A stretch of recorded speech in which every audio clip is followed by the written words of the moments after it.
Pinagpalang araw po sa inyo, Kabanong, pati na rin sa mga kapwa ko kaabangers at mga kayanggaw na walang sawang sumusuporta sa channel na ito. Gusto ko lang pong ibahagi ang tunay na kwento na naranasan namin ng kaibigan ko noong naglakbay kami sa probinsya ng Mindoro. Ito ang parte ng aking buhay na masasabi ko talagang sumubok sa katapangan at katatagan ko. Kahit maraming taon na ang nakalilipas, nananatili pa rin nakaukit ang mga karanasan na yon sa aking puso. Kilalanin niyo na lamang ako sa pangalang Miguel. At ito ang aking natatanging kwento. Bago natin simulan ang handog na kwento ngayong gabi, maaari sanang pindutin niyo ang subscribe button para sa mga bago pa lamang sa aming channel. Ang inyong suporta ay malaki ang maitutulong para sa patuloy na paghahatid namin ng magagandang kwento. Maraming salamat po. Sigurado ka bang pinayagan ka ng girlfriend mo, pre? Baka mamaya niyan, tawagan na naman ako ni Karen ha, at ako na naman ang awayin. Sabihin na naman na isinama kita. Totoo naman na isinama mo ko eh. Ang problema lang, sumama ako. Pero wag mo nang intindihin yung babaeng yun. Napaka-unfair nun sa akin eh. Ha? Unfair? Bakit? Anong problema? Kapag siya may lakad, umaalis siya nang hindi nagsasabi sa akin. Wala naman siyang naririnig sa akin. Kapag tinanong ko nga kung bakit hindi siya nagpaalam aba, siya pa galit. Ay nako, babae nga naman. Unfair nga yan. Pero dapat mapag-usapan nyo yan, pre. Kasi kapag naging mag-asawa na kayo, masasanay siya na laging siya yung pinagbibigyan. Tapos ikaw masasanay ka na lang na laging ikaw yung umiintindi. May punto ka, pre. Pero ilang beses na namin pinag-usapan yan Nauulit na lang ng nauulit. Kaya ito tuloy. Minsan, hindi na rin ako nagpapaalam sa kanya. Kasi, ano pang sense, di ba? Unfair Kaya ako, ayoko muna ng ganyan. Ang sakit lang sa ulo niyan Ang sabihin mo, torpe ka lang. Lumalapit na sa iyo si Ara, ayaw mo pa hindi naman sa ayaw, pre. Bata pa yun Ano ka ba? Anong bata? Magtatapos na ng college yun next year Di, ang ibig ko sabihin, kahit nasa tamang edad na yon, parang kuya na ako noon. 5 taon nang tanda ako dun Isa pa, nag-aaral pa yun. Baka mamaya masira ko pa yung kinabukasan nun. Bata pa rin siya sa paningin ko. Siya pa rin yung bunso-bunso natin nung naglalaro tayo sa buhangin ng dati, di ba? Ikaw bahala. Kakaganyan mo, tatanda ka talagang binata. Pero, teka lang. Tama ba tong dinaraanan natin? Sabi dito sa mapa, kapag nalagpasan na natin yung ilog, kakaliwa tayo. Wala pa naman tayong nakikitang ilog, di ba? Tama naman siguro yan. Ay, nako, pahinga na kaya muna tayo. Nakakapagod O sige, dito muna. Hinihingal na rin ako Nasa isang hiking kami nung araw na yon, Kabanong. Ginagawa na talaga namin yon kada taon tuwing Marso. Nakaugalian na rin kasi namin. Para kasi sa amin, ang pag-hike ang isa sa pinakamabisang paraan para makapag-relax at para makapag-isip-isip ng mas mapayapa. Ang totoo, marami kaming magkakasama. Nauna na ang iba at kaming dalawa lang ni Tokek ang naiwan. Nagtatay kasi si Tokek kaya hinintay ko pa siyang maging maayos. Masaya naman ang mga unang oras ng paglalakbay namin. Payapa at nakaka-relax naman talaga ang gubat na aming nadaraanan. Pero bandang hapon, napansin ko na parabang unti-unti na kaming naliligaw. Hindi pa rin namin nalalagpasan ng ilog. Nakailang balik na rin kami pero wala pa rin nangyayari. Kalmado naman kami. Ilang beses na rin kasi naming naranasan ang ganoong senaryo kaya alam na namin kung papaano i-handle. Tara, baliktarin natin yung damit natin. Baliktarin ang putik. Hindi naman totoo yan, pre. Nung huling naligaw tayo at binaliktad natin yung damit natin, mas lalo tayo nagkandaligaw-ligaw Buang, lasing naman kasi tayo nun. Baliktarin mo na lang. Wala namang mawawala O sige, sabi mo Matapos naming baliktarin ang mga suot namin ay nagpatuloy kami kagad sa paglalakad, Kabanong, na parabang nakasalalay sa mga suot namin ang paglitaw ng tamang daan. Nung mga oras na yon, nag-iba na rin ang nadaraanan namin, pero hindi pa rin kami nakakarating sa patutunguhan namin. Ni hindi pa rin namin naririnig ang agos ng ilog. Pre, yun o, may bahay. Baka pwede nating matanong kung saan yung tamang daan.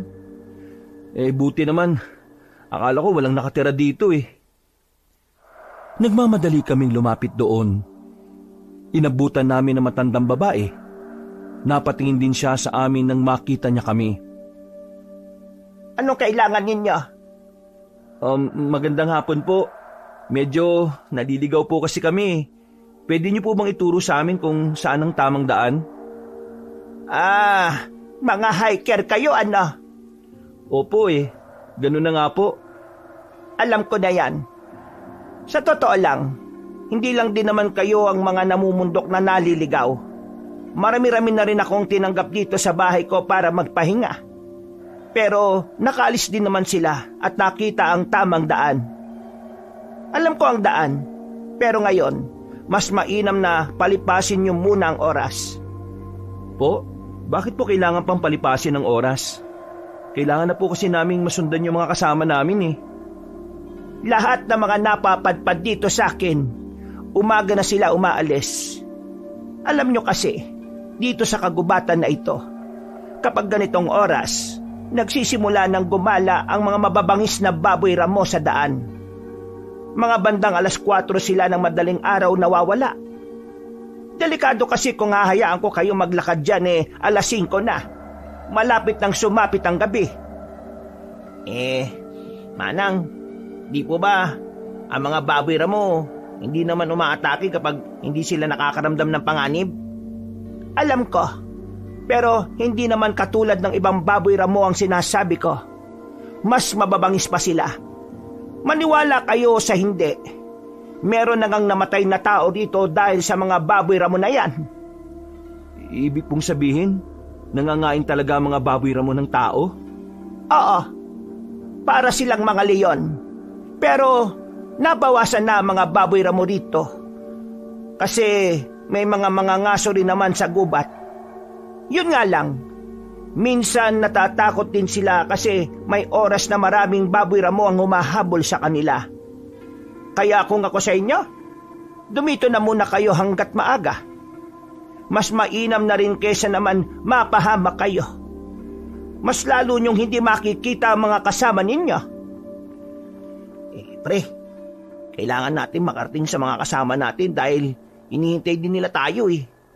Kapag hindi tayo nakasunod sa kanila, iiwanan na nila tayo at sa norte na sila dadaan. Paano yung sinasabi ni Manang? Naniniwala ka kagad dyan. Hindi nga natin alam kung dapat bang pagkatiwalaan yan eh. Paano kung totoo? Tapos, hinabol tayo ng mga baboy ramo. Anong gagawin natin? Paano kung hindi totoo? Di mas lalo lang tayong tumagal sa gubat. Pre, ayoko pang mamatay. Kung gusto mo na makita si Lord, di tumuloy ka. Dito na muna ako. Pambiraan naman oh. Sige na. Nasama na ako dito. Papaiwan na rin ako. Natakot ka rin ba? Ano? Tapos na ba kayong magdesisyon? Sige po. Dito na po muna kami. Pero, hindi po ba nakakaya? Baka po magalit ang pamilya ninyo.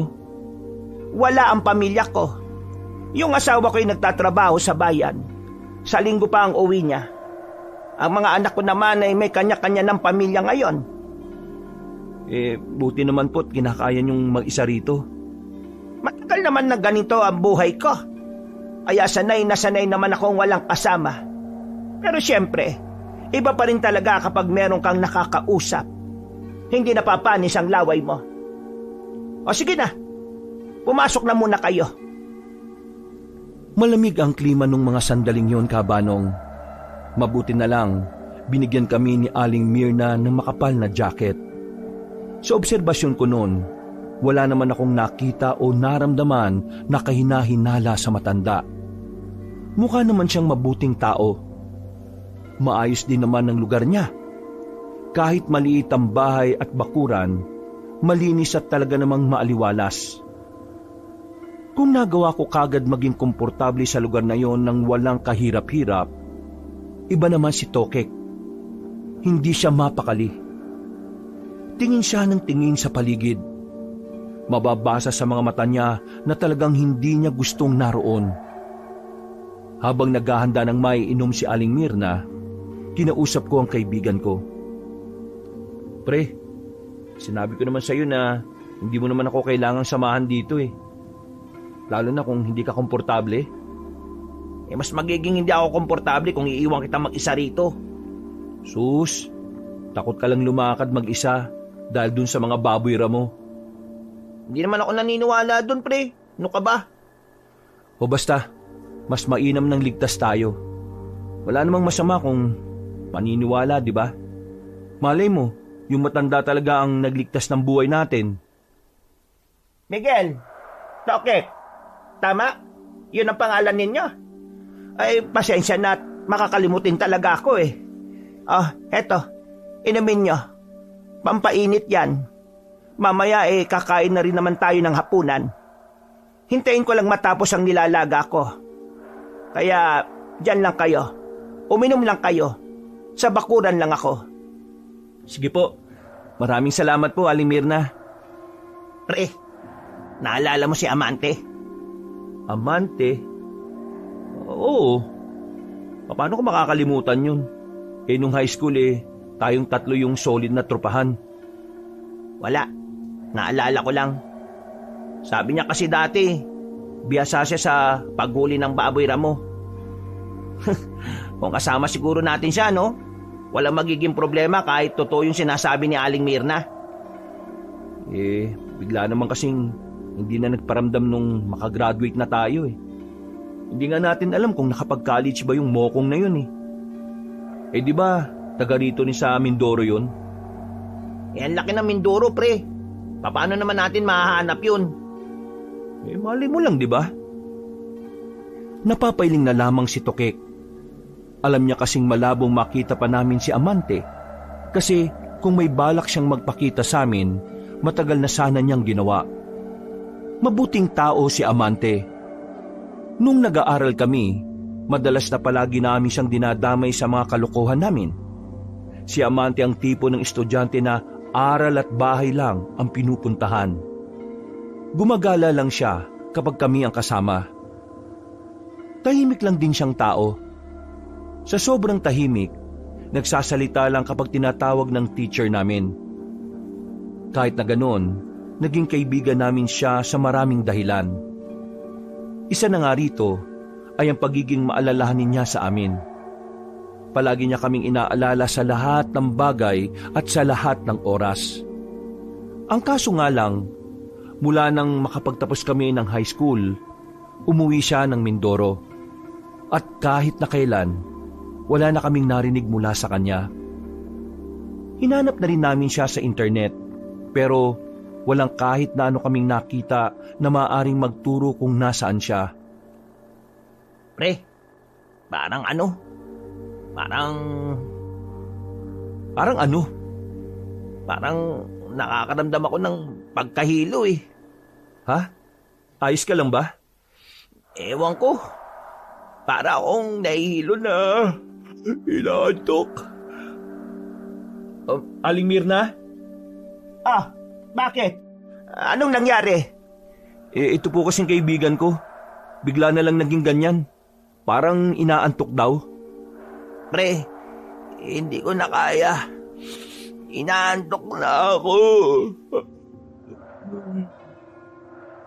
Nang tuluyan ng mapapikit ang mga mata ni Tokek, ay agad na rin akong kinabahan.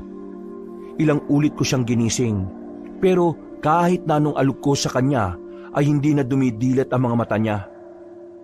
Tokek! Tokek! Uy! Gising! Pre, gising! Ay nako, Aling Mirna, ano pong pwede natin gawin? Hayaan mo na muna siya. Hayaan? Bakit? Bakit po hayaan? Baka mamaya kung anong mangyari sa kanya. Huwag ka mag-alala. Pareho lang naman kayo. Ho? Ano pong sinasabi nyo? Anong pareho? Mangyayari din sa'yo yan. Nang makita ko ang kakaibang ngiti sa mukha ng matandang babae, tumayo ako at marahang umatras. Naramdaman ko na lang na nagtindigan na ang mga balahibo ko. Hindi ko alam pero pakiramdam ko, may binabalak na masama sa amin si Aling Mirna. Naisipan kong tumakbo. Nang kikilos na sana ako, ay bigla na lang din akong nahilo. Umikot na siya sa paningin ko. Bago ako makaupo at mawala ng malay, narinig ko pa ang sinabi niya. Masyado kasi kayong malambot at maawain sa matanda. Kaya madali kayong naloloko. Niloko mo kami. Manluloko ka. Nawala na ako ng malay, Kabanong. Paggising namin, nakatali na ang dalawang kamay namin sa haligi ng bahay. Mahilo-hilo pa rin kami nung mga sandaling yun. Pero dahil sa pagnanais naming makatakas sa kamay na matanda, pinipilit namin bumalik sa dating katinoan. Sinabi ko na nga bang hindi tayo dapat magtiwala sa matandang yun eh. Tingnan mo ang nangyari oh. Oo na, kasalanan ko na. Kaligtasan lang din naman natin ang iniisip ko eh. Kaligtasan din naman natin ang iniisip ko eh. Kaya dapat nakinig ka sa akin. Wala naman mangyayari kung magtatalo pa tayo. Inamin ko ng kasalanan ko ang nangyari. Ngayon, kailangan natin mag-isip kung paano tayo makakaalis dito. Nang marinig naming nakabalik na ang matandang babae, nagkunwari kaming wala pa ring malay. May kasama si Aling Mirna. 2 binatilyo na sa palagay namin ay nasa edad 16 pa lang. Wala pang malay mga yan. Mamaya pa ang gising yan. Kaya habang tulog pa, dalhin nyo na ang mga alaga natin para makakain na ang mga baboy ramo natin. Kawawa naman, ilang araw nang hindi nakakakain eh. Nang kalagan na nila kami ng tali, doon na kami nakakuha ng tamang pagkakataon. Sabay naming sinuntok sa muka ang 2 binatilyo. Alam naming mali na manakit ng menor de edad, pero kung hindi namin gagawin yon, kami naman ang mamamatay. Dali! Habulin ninyo! Nakalabas kami ng bahay nila. Madilim ang paligid kaya medyo tumatama-tama kami sa mga nakaharang na sanga. Pero wala na kaming pakialam. Ang tanging iniisip na lang namin ng kaibigan ko ay makalayo doon. Ni hindi na nga rin namin nakuha ang bag namin doon. Sarili lang namin ang dala-dala namin. Dahil nakakaramdam pa rin kami ng pagkahilo, ilang beses din kaming nadadapa. Pero patuloy kaming bumabangon. Alam namin pareho na kapag naabutan kami ng 2 binatilyo, maaari din kaming mamatay dahil may hawak ng patalim ang mga yon.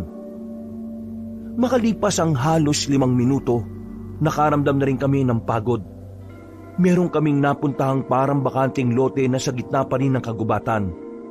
Hingal na hingal kami. Visit na matandang yun ha. Oh, ano? Alam mo na ngayon. Oo na nga, kasalanan ko na nga. Paulit-ulit ka naman eh. Ang kulit mo kasi. Pasensya na nga.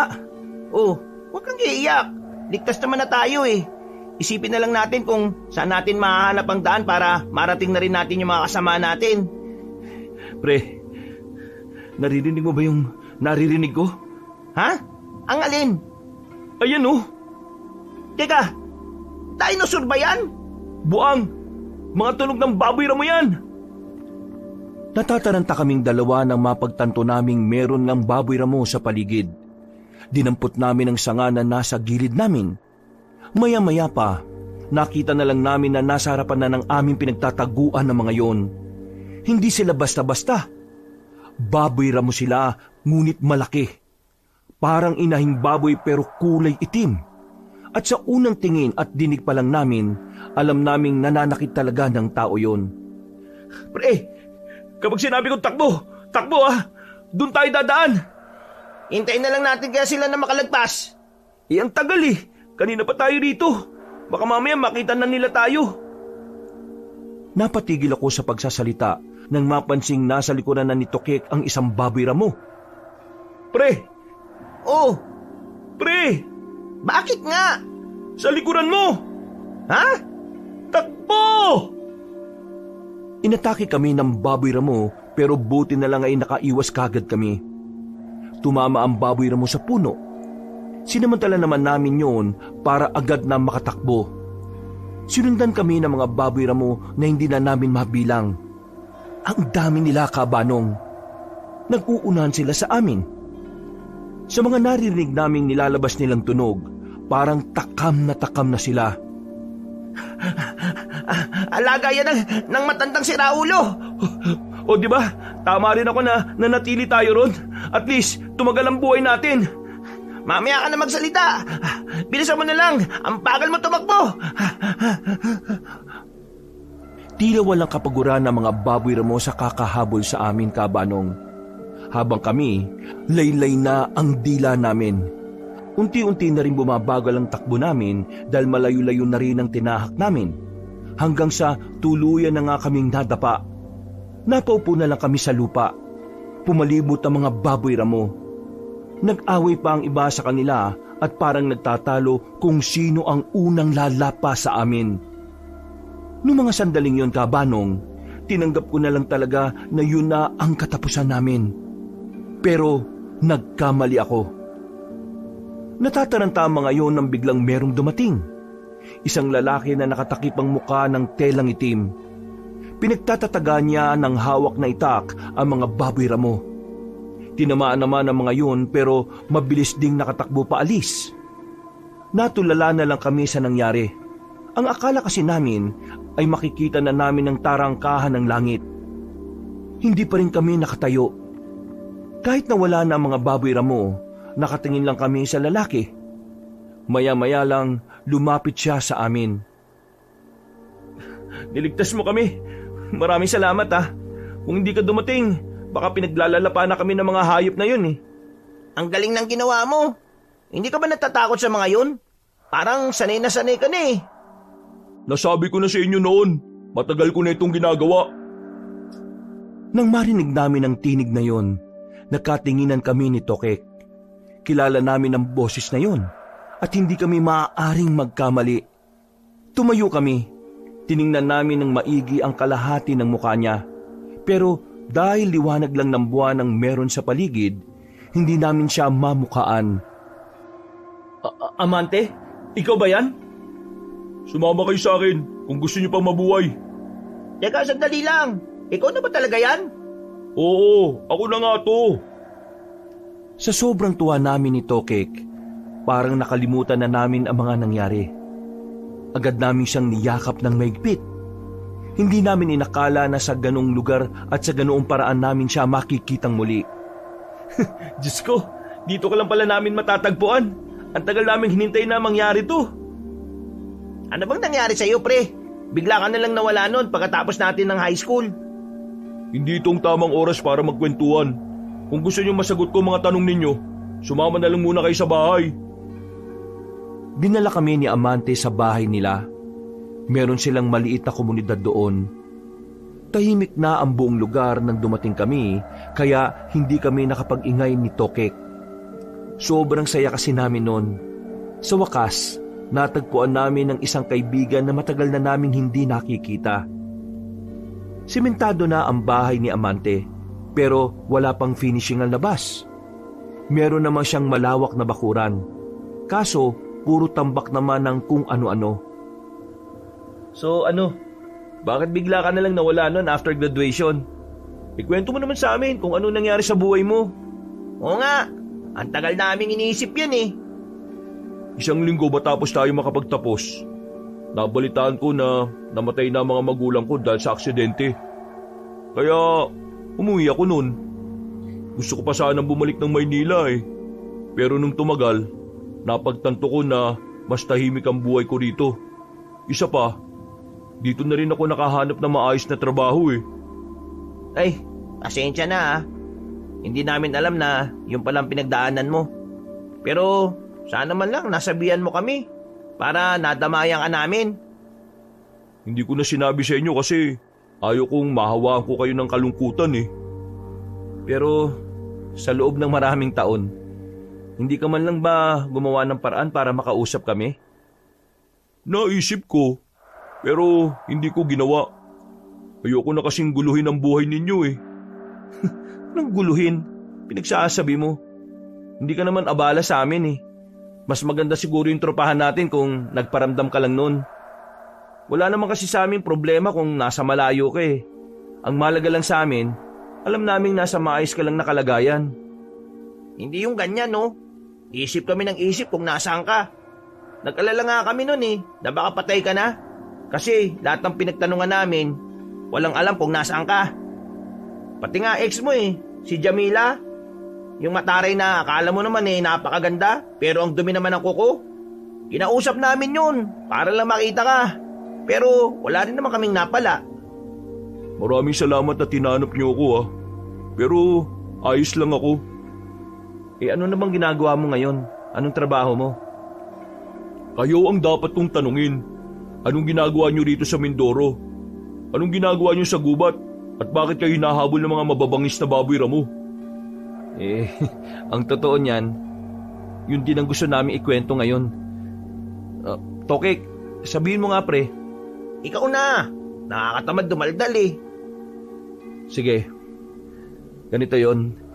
Nasa kalagitnaan kami ng hiking. Nawala kami sa direksyon ng mga kasama namin. Pero may tumulong sa amin na matandang babae. Aling Mirna yung pangalan. Akala namin nung una mabuting tao siya eh. Pero nung may pinainom siya sa amin, nawalan kami ng malay. Paggising namin, ipapakain niya na kami sa mga alaga nilang baboy ramo. Buti na lang, yung 2 binatilyo na kasama niya, nasapok namin sa mukha eh, nung pinapakawalan kami. Kaya yun, nakatakas kami. Wisit na matandang yun. Kaya una pa lang eh, wala talaga akong tiwala dun eh. Hindi kayo dapat magtitiwala sa kung sino-sino lang. Lalo na ngayon nyo lang nakita. Kahit sa'yo, ngayon ko lang namin nakita uli eh. Pwede rin. Uy, biro lang naman ha. Ang mahalaga naman, kasama ka na namin ngayon. Pero hindi na ako aalis sa probinsyang to. Marami akong dapat gawin dito eh. Kahit minsan, bawal kang sumama sa amin sa Maynila? Bawal. Saka lang ako makakabalik ng Maynila kapag tapos na ang lahat ng gagawin ko rito. Ano pong mga ginagawa mo rito? Marami. Laki ng pinagbago mo. Dati, parang hindi ka makabasag pinggan. Ngayon, mukhang hindi ka na pwedeng biruin eh. Nakakatakot yung pagiging tahimik mo. Ako pa rin naman yung dati eh. Wala pa rin namang nagbago. Pero, ang galing mo kanina ha. Totoo pala talagang birador ka ng mga baboy ramo dito, no? Paano kayo makakabalik sa mga kasamahan ninyo? Yun nga ang di namin alam. Naiwan namin ng mga damit namin dun sa bahay na matanda eh. Naroon lahat. Pera, cellphone, tsaka mga damit namin. Naalala niyo ba kung nasaan yung bahay niya? Kukunin ko sa kanya yung mga gamit niyo. Wag na, delikado. Si Raulong matanda yun. Baka mamaya mas marami na sila doon kapag bumalik ka pa. Wala akong pakialam. Dito sa gubat, walang puwang ang mga masasamang tao. Kaso, hindi na rin naman namin maalala eh. Tensyonado na kasi kami kanina. Kaya yun, hindi na namin natandaan yung mga dinaanan namin. Takbo lang kami ng takbo eh. Akong bahala dyan. Sa ngayon, magpahinga na muna kayo. Doon sa loob, may bakanting kwarto doon. Maglatag na lang kayo kasi walang maayos na higaan eh. Pre, maraming salamat ha. Hanggang ngayon hindi pa rin kami makapaniwala na nakita ka na namin. Walang anuman pre. Hindi naman kayo ibang tao na sa akin eh. Para ko na rin kayo mga kapatid. Walang mapaglagyan ng saya namin ni Tokek noong mga sandaling yon. Yung pagkaulila namin sa isang kaibigan ay napawi dahil sa nangyari. Nakangiti kaming nakatulog noon. Sa sobrang saya ay parang wala kaming dinanas na katakot-takot. Ni hindi na rin namin naisip ang mga kasama namin sa hiking.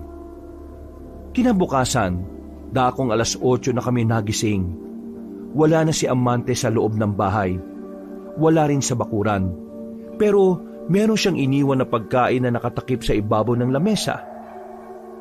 Nagsabi ba si Amante na aalis siya kanina? Hindi ko alam. Tulog din ako eh. Hindi ako nagising nung umalis siya. O sige, hintayin na lang natin makabalik. Baka nandyan lang siya sa labas. Habang nagmumuni-muni kami sa harapan ng lamesa, napalibot ang tingin namin sa paligid ng bahay. Nakita namin ang magkakaibang uri ng itak na nakadikit sa pader.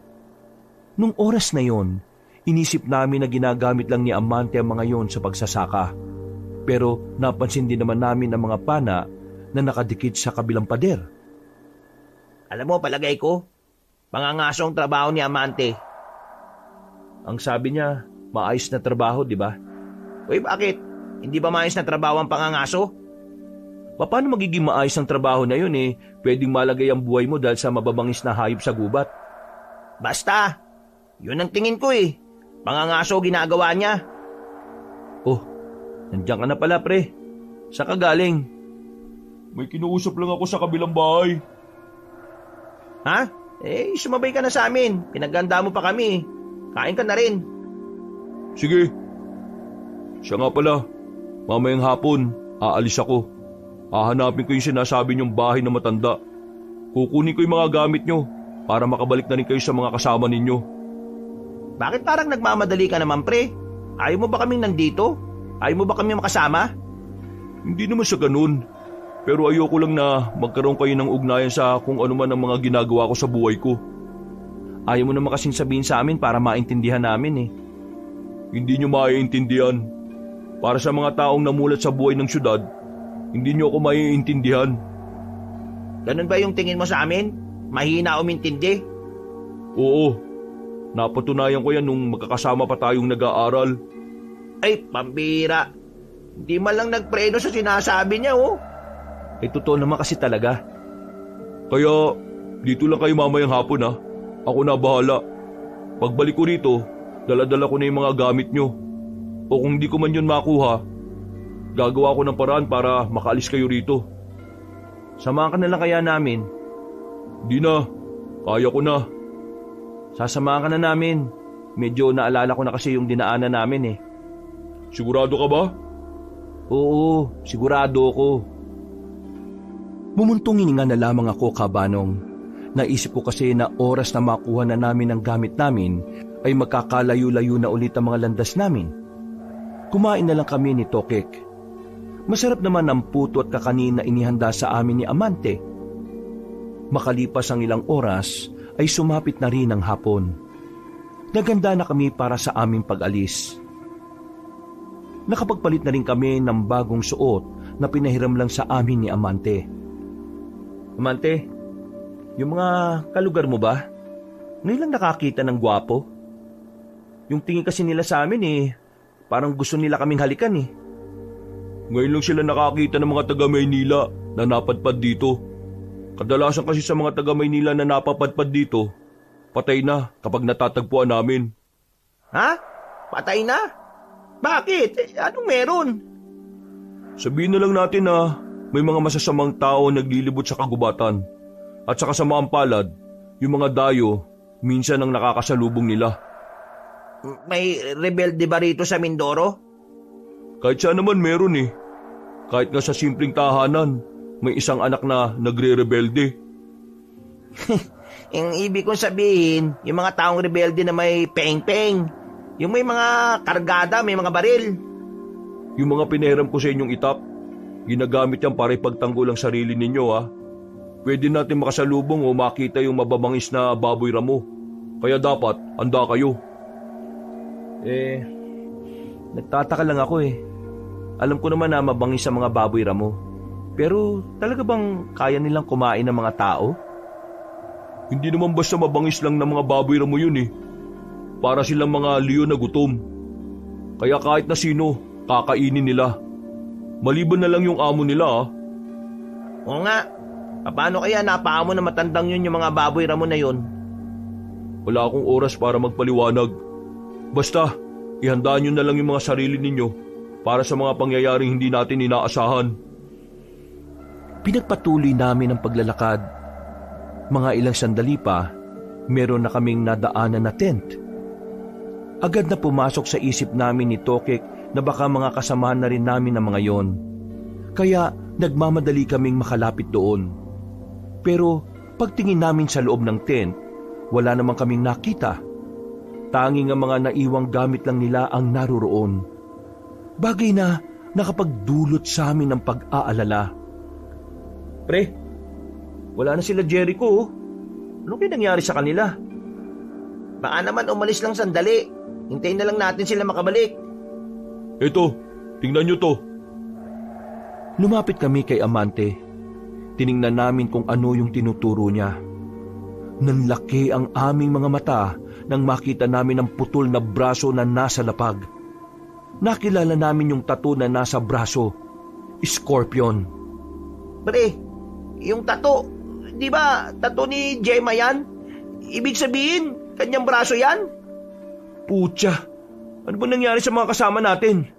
Amante, alam mo ba kung anong meron? Hindi na taong gagawa niyan eh. Kagaya nga ng sinabi ko, may wagang kagubatan. Hindi natin alam kung ano ang mga narito. So, wala kang ideya kung ano nangyari sa kasama namin? Meron akong ideya, pero hindi pa ako sigurado, kaya hindi ko na muna sasabihin. Para ka naman timang eh. Sabihin mo na.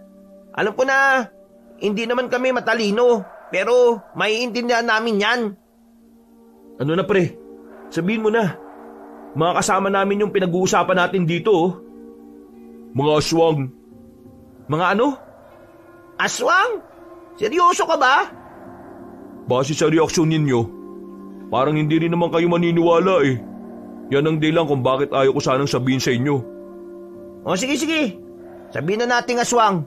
Pero paliwanag mo sa amin, bakit may aswang dito? Bago pa kayo dumating dito, matagal nang may aswang sa kagubatan na ito. Noon, sa kabilang bundok lang meron.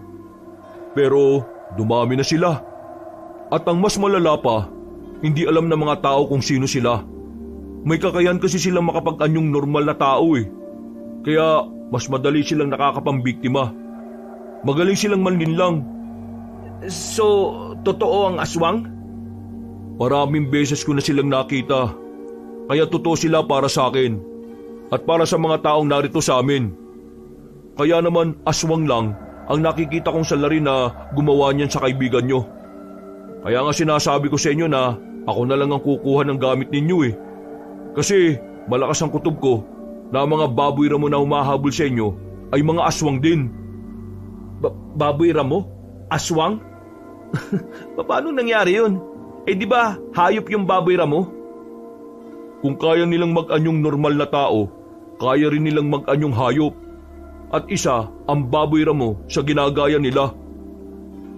Napahawak na lamang ako sa sentido nang maramdaman kong unti-unti yung kumirot kaabanong. Makakahalong emosyon na ang nararamdaman namin ni Tokek. Takot, kaba at pag-aalala. Iniisip ko na kung totoo ngang may aswang, baka mga nilalang na yon ang kumuha sa mga kasamahan namin. Ayoko kayo magpanik kaya gusto ko sanang hindi na lang sabihin eh. Pero mas maganda na rin sigurong alam nyo na para hindi na kayo mabigla. Pero malimbundok o gubat ang napuntahan nyo eh. Hanggang ngayon kasi, pinoproblema pa rin ng mga barangay kung paano tutugisin ng mga aswang. Perwisyo rin kasi sila sa kabuhayan ng mga tao eh. Miguel, dapat pala inalam muna natin kung anong meron sa bundok na to bago tayo rito nagpunta. Yun na nga rin ang pagkakamali natin. Pero sabi kasi ni Jericho, di ba? Okay naman dito. Kailangan na natin magpatuloy. Kailangan makuha na natin ang mga gamit nyo para makalis na rin kayo rito. Hindi kayo dapat nandito dahil pwede kayo mapahamak. Paano ka? Sanay na ako sa ganitong buhay, Miguel. Kaya wala kayong dapat na ipag-alala sa akin. Ngumiti na lamang siya sa amin ng papilit. Pinagpatuloy na rin namin ang paglalakbay. Kahit na nag-aalala pa kami sa iba naming kasama, wala kaming magagawa kundi ang sundin ng sinasabi ni Amante. Pinaubayan namin sa kanya ang lahat dahil siya ang mas nakakaalam ng mga dapat gawin. Dahil medyo nahihirapan kaming mahanap ang bahay ni Aling Mirna, inabot na rin kami ng gabi sa daan. Buti na lang ay may dala-dala kaming lampara na nagsilbi naming liwanag sa daan. Hindi nagtagal, meron na rin kaming natanaw na bahay. Namukaan namin ang bahay na yun. Nakabukas ang ilaw doon, kaya ang unang pumasok sa isipan namin ay merong tao. Kaya naman, maraan kaming naglakad palapit. Nakahanda na ang itak namin. Uunahan ko. Sinipa ni Amante ang pintuan, pero wala kaming inabutan sa loob. Wala si Aling Mirna doon. Nang hanapin naman namin ang gamit namin, wala na rin kaming nakita. Tanging bag na lang ang naiwan doon. Wala na ang mga laman. Lintik na buhay ito. Yun ang alang ang pag-asa natin para makalis sa lugar na ito na wala pa. Mukhang kinuha din nila para hindi tayo makaalis. Susunugin natin ang bahay na to. Ha? Ayos lang ba yun? Oo. Bakit? Hindi ba kayo galit sa mga nangyari? Sa mga ginawa sa inyo? Malamang galit. Pero hindi ba tayo makukulong? Aswang ang nakatira dito. Kaya wala kayong dahilan para makonsensya. Ibig sabihin, aswang yung matandang babae na yun? Paano mo naman nasabi yan, Amante? Bigla niyang kinuha ang isang librong itim na nakapatong sa parang altar. Binuklat niya yon at pinakita pa sa amin ang nilalaman. Nakita namin doon ang mga nakasulat na tungkol sa mga aswang. Mga imahe ng mga nakakatakot na nilalang. Tama ang hinala ko. Aswang ang matanda. Mga alaga niya yung mga baboy mo na aswang din. Amante, ano ka ba talaga? Bakit ang dami mong alam sa mga ganitong bagay? Hindi nyo na kailangan malaman. Mas mainam nang wala kayong alam para na rin sa kaligtasan ninyo. Yan ka na naman sa... Ha? Napatigil si Toki sa sasabihin niya nang maramdaman naming parang may ibang naroon bukod sa amin. Narinig namin ang mga kaluskos sa paligid, kaya sinenyasan na kami ni Amante na maghanda. Kinakabahan na ako noong mga oras na yon, Kahabanong. Mahigpit ang hawak ko sa hawakan ng itak. Si Amante naman ay naunang lumapit sa pintuan. Sumilip siya sa labas. Tara! Labas, bilis! Tara! Palis pa lang kami ng bakuran, nakita na namin ang mga baboy ramo na papalapit na sa amin. Tinaga-agad ni Amante ang isang baboy ramo na lumapit sa amin. Hindi niya yun tinigilan hanggang sa hindi bumulagta. Ang kaso nga lang, meron pang isang baboy ramo na umatake sa amin. Sa puntong yon, ginamit na rin namin ni Tokik ang hawak-hawak naming itak. Pinagtatataga namin ang baboy ramo pero nawindang kami nang makailag yon sa amin. Mga aswang ang mga yan! Ibig sabihin, may utak ang mga yan! Gamitan nyo rin ang utak! Kung makapagsalita naman to, parang wala naman kami mga utak. Sundin nyo na lang, mag-isip kayo! Nagdikit-dikit na kaming tatlo. Nanlalaki na lang ang mga mata namin ni Tokik nang makitang nag-anyong tao na ang mga baboy ramo sa harapan namin. Pagkatapos noon, narinig namin ang tinig ng isang matandang babae. Nasa bubungan siya ng bahay niya kasama ang 2 binatilyo na sinapak namin sa muka. Sinasabi ko na nga ba babalik kayo! Hoy tanda, manluloko ka. Kunwari ka lang pala mabuting tao pero siraulo ka rin palang aswang ka. Hindi ko naman kasalanan na napakadali niyong kutuin. Kaya ngayon, ihanda niyo ang sarili ninyo dahil ipapakain ko na kayo sa mga alaga ko. Huwag kang kampante. Ipapakita ko sa iyo kung paano ko patayin tong mga alaga mo. At sino ka naman? Tiger ka rin. Paalala ko kasi hindi ba tayo nakakausap nun? Bakit ka may apple ngayon? Kayong dalawa, umalerto kayo Kakayanin ba natin yung mga yan? Magtiwala lang kayo sa akin. Nung mga sandaling yun, parang gusto ko na lang isipin na mamamatay na lang kami, Kabanong. Buong akala ko kasi ay hindi namin kakayaning harapin ang mga yun. Pero nagulat na lang kami ni Tokek nang biglang umatake na mag-isa si Amante. Gamit lang ang itak niya. Kinalaban niya ang mga aswang na nasa harapan namin. Kahit si Aling Mirna, nagulat din sa ginawa niya. Sa nakikita naming noon, parang biyasang-biyasa na si Amante sa ginagawa niya. Sino ka? Paano mo napaslang ang mga alaga ka? Bumaba ka dyan at harapin niyo kami. Ipapaliwanag ko sa iyo kung sino ako. Kayong dalawa, kalabanin niyo ang isang yan. Ipagiganti niyo ang mga alaga natin. Ngayon din! Bumaba ng bubunga ng dalawang binatilyo. Nagbago sila ng anyo. Nakakatakot ang mga mukha nila. Sobrang pangit. Umatake ang mga yon kay Amante ng sabay. Kaya naman sabay na rin silang namatay. Hindi man lang tumagal ng 2 minuto ang buhay nila. Dahil sa ginawa ni Amante, tila nagkaroon ng pag-aalinlangan si Aling Mirna. Nanlaki ang kanyang mga mata. Hindi makapaniwala na minadali lang ni Amante ang 2 binatilyo at ang mga alaga niya. Ano mo ginawa yon? Sino ka ba talagang binata ka? Hindi na mahalaga kung paano. Bumaba ka dyan, tatapusin na kita. Hindi pa tayo tapos, iho. Magkikita ba tayo ulit sa susunod na araw? At sinisiguro kong mamamatay ka? Kayo ng 2 mong kasama? Biglang tumalon si Aling Mirna papunta sa puno at tuluyan ng nakaalis. Nang masiguro naming wala nang ang aswang sa paligid, tinipon namin ang bangkay ng mga nilalang na yon at saka sinilaban ng apoy. Isinunod naman namin ang bahay ni Aling Mirna. Pumapatay ka na pala ng aswang ngayon, Amante? Yun ba ang trabaho mo? Oo, yun ang trabaho ko. At yun ang bumubuhay sa akin. Seryoso? Hindi ka ba natatakot para sa kaligtasan mo? Hindi. Nasanay na lang ako. Ito na rin kasi ang minana kong trabaho sa mga magulang ko. Pero pre, anong nangyari? Bakit nauwi ka sa ganito? Kinailangan kong gawin to eh. Dahil sa probinsyang to, walang naglalakas ng loob na lumaban sa mga aswang. Mahal ko sinilangan ko. Hindi ko hayaan na unti-unti itong pagharian ng mga salot. Kaso, delikado tong ginagawa mo, pre. Paano kung balikan ka ng mga siraulong yon? Oo, alam kong delikado. Kaya nga hanggat maaari, gusto ko na kayong makaalis dito eh. Kasi ayaw ko kayong madamay. Hindi biro mga mangyayari. Ngayong unti-unti ko na silang nalalagas. Ano bang binabalak mo? Uubusin ko silang lahat. Hanggang sa mawala na mga lintik na mga aswang na yan dito. Napabuntong hininga na lang kami ni Tokek. Nababahala kami para sa kaligtasan ng kaibigan namin.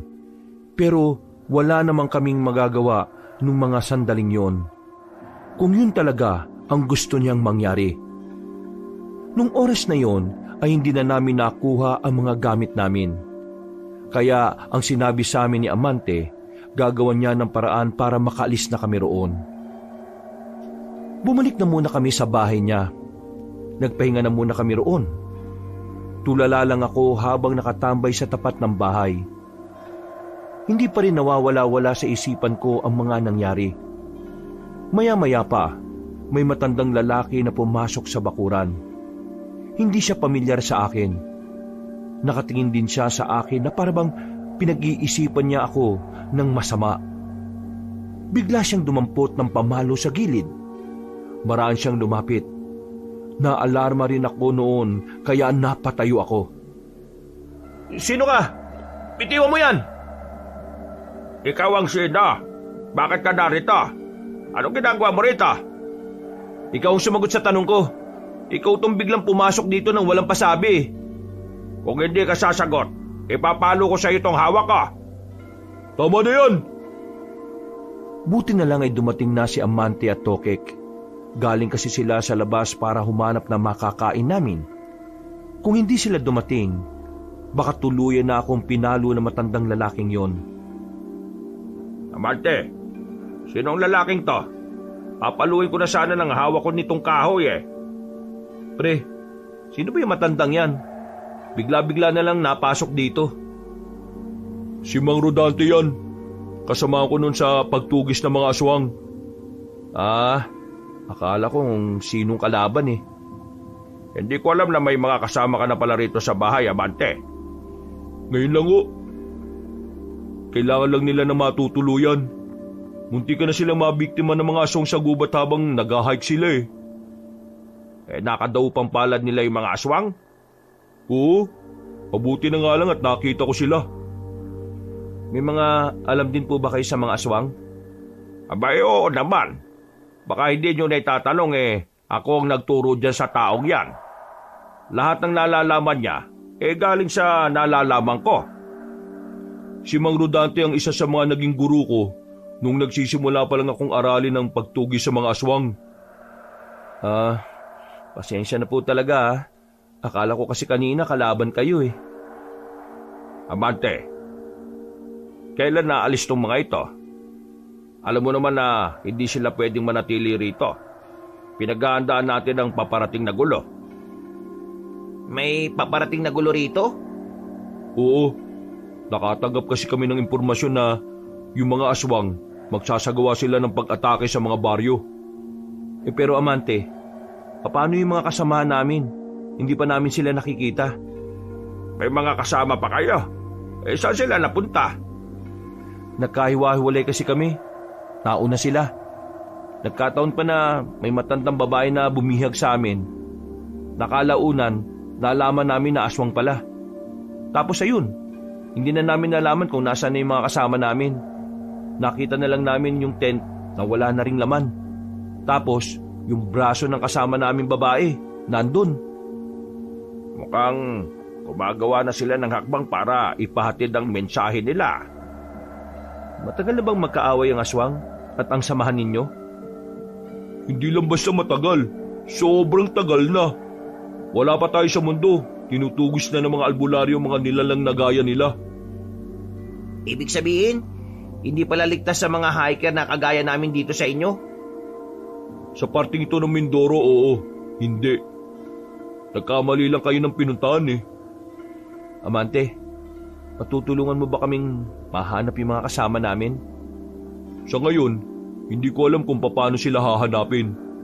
Ang iniisip ko ngayon, kayo. Kailangan nyo nang makaalis dito. Paano nga ang mga kasama namin? Gagawin ni Mang Rodante ang lahat para makita sila. Pero kayo, kailangan nyo nang maunang makaalis. Hindi kasi sa lahat ng oras pababantayan ko kayo. Napabuntong hininga na lang ako ng mga sandaling yon, Kabanong. May punto naman si Amante, pero hindi pa rin namin maiwasang hindi mag-alala. Kung ano man kasi ang nangyari sa mga kasamahan namin, maarin din kaming masisi sa mga mangyayari. Kinabukasan ng umaga, maaga kaming ginising ni Amante. Ayon sa kanila ni Mang Rodante, meron na raw kaming masasakyan papunta sa pier. Kailangan lang natin maglakad ng halos kalahating oras. Yung truck kasi ng kakilala ko hindi na makakapasok dito. Kasi balubak. Kakaayos lang nung nakaraan. Ayos lang naman sa amin maglakad. Nag-hike nga kami, paakyat ng bundok. Tapos umahabot pa ng ilang oras yun. O sige, kung ganun di maganda. Wala tayong magiging problema. Ayoko kasi ng mareklamo Napatingin ako kay Amante habang naglalakad kami.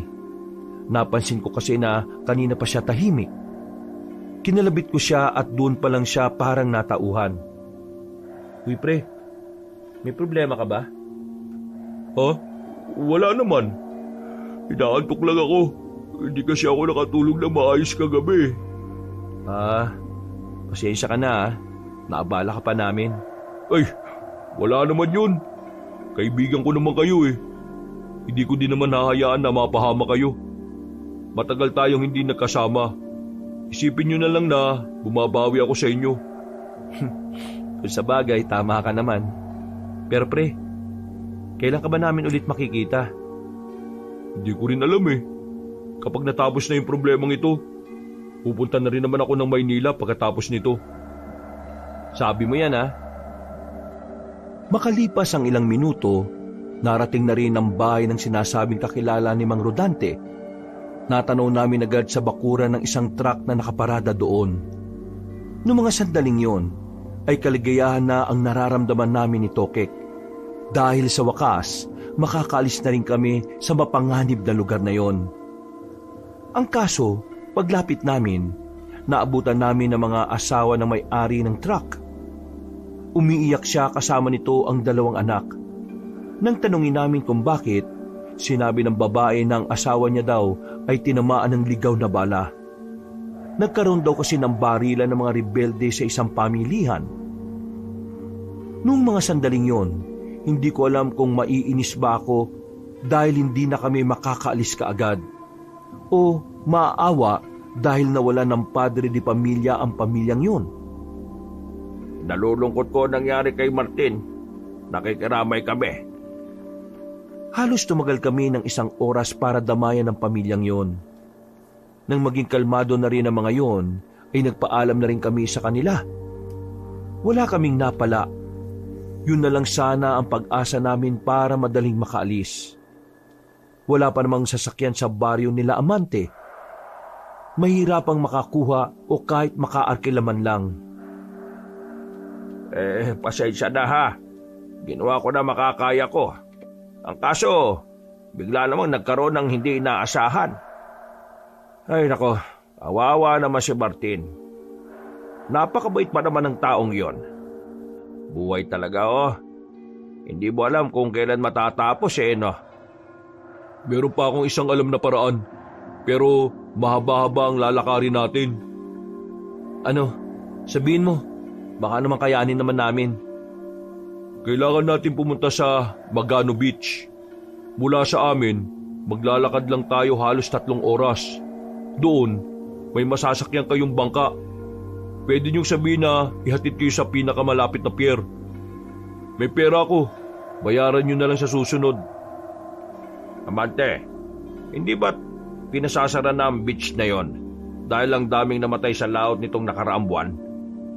Wala nang ibang paraan Kung hindi sila aalis bago umatake ang mga aswang, madadamay sila, Mang Rodante. Teka, sandali. Ano bang nangyayari dun sa laot? Bakit may mga namatay? May parte kasi ng laot na parang may nanghihigo pababa. Ha? Delikado pala dyan. Pero meron din naman parte na hindi delikado. Alam ko kung saan banda.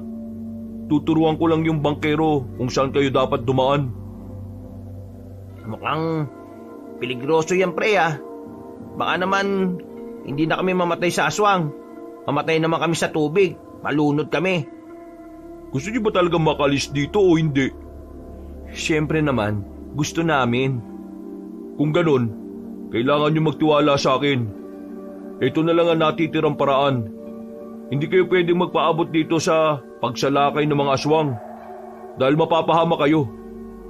Hindi na kayo makakabalik pa ng Maynila kahit na kailan. Hindi na kami nakapagsalita pa ni Tokek. Sumang-ayon na lang kami sa sinasabi ni Amante. Pagbalik namin sa bahay niya, kaunting pahinga lang ay lumarga na ulit kami dakong 10:00 ng gabi. Tanghali na nang nasa gubat na kami. Buong akala ko ay magtutuloy-tuloy na yon. Pero hindi ko inasahan na meron kaming madaraanang susubok sa amin. Biglang sumenya si Amante. Marahang kaming umupo. Napansin na lang namin si Mang Rodante na naglabas na ng itak. Teka, anong nangyayari? Mga aswang ang mga yan. Nagkukunwari lang na mga nagtutroso, mga nagpuputol ng kahoy. Anong gagawin natin? Dito lang kayo. Kami nang bahala ni Amante. Wala kaming gagawin? Wala. Basta huwag kayong lalabas dito, kahit na anong mangyari Marahan silang naglakad palapit sa mga kalalakihan. Bago pa sila makalapit ng tuluyan, ay naramdaman na sila ng mga yon. Hindi kami makapaniwala ni Tokek na kahit tirik ang araw, may mga aswang na kagaya nila. Nagbagong anyo ng mga yon. Mabilis na nagsipulasan. Agad din namang sinundan ni Amante at ni Mang Rodante yung mga yon. Ano? Dito lang tayo? Tara, sundan natin sila. Dali! Kahit na pinagbawalan kami ni Amante na umalis, sumunod pa rin kami sa kanila. Nababahala kasi kami na baka sa kinalalagyan namin magpakita ang mga nilalang. Kakatakbo namin, bigla na lang may humarang na isang aswang sa amin. Wala pa naman kaming dalang sandata noon. Tanging bag lang ang meron kami.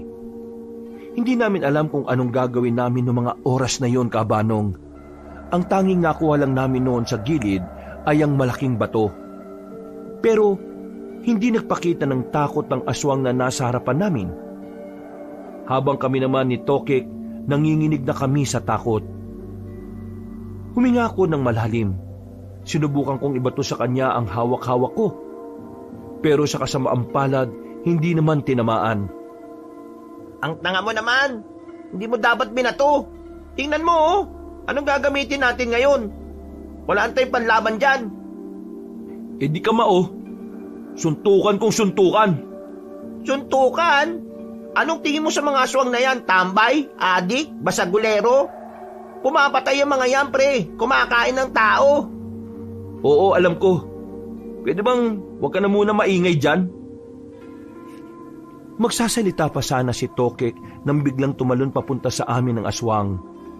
Una kong ginawa, sinalubong ko ng sapak sa panga ang nilalang na yun.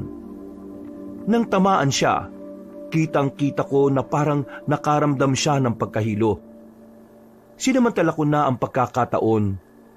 Muli ko siyang sinuntok at tinamaan ulit. Sa pangatlo kong suntok, nahawakan na niya ang kamay ko.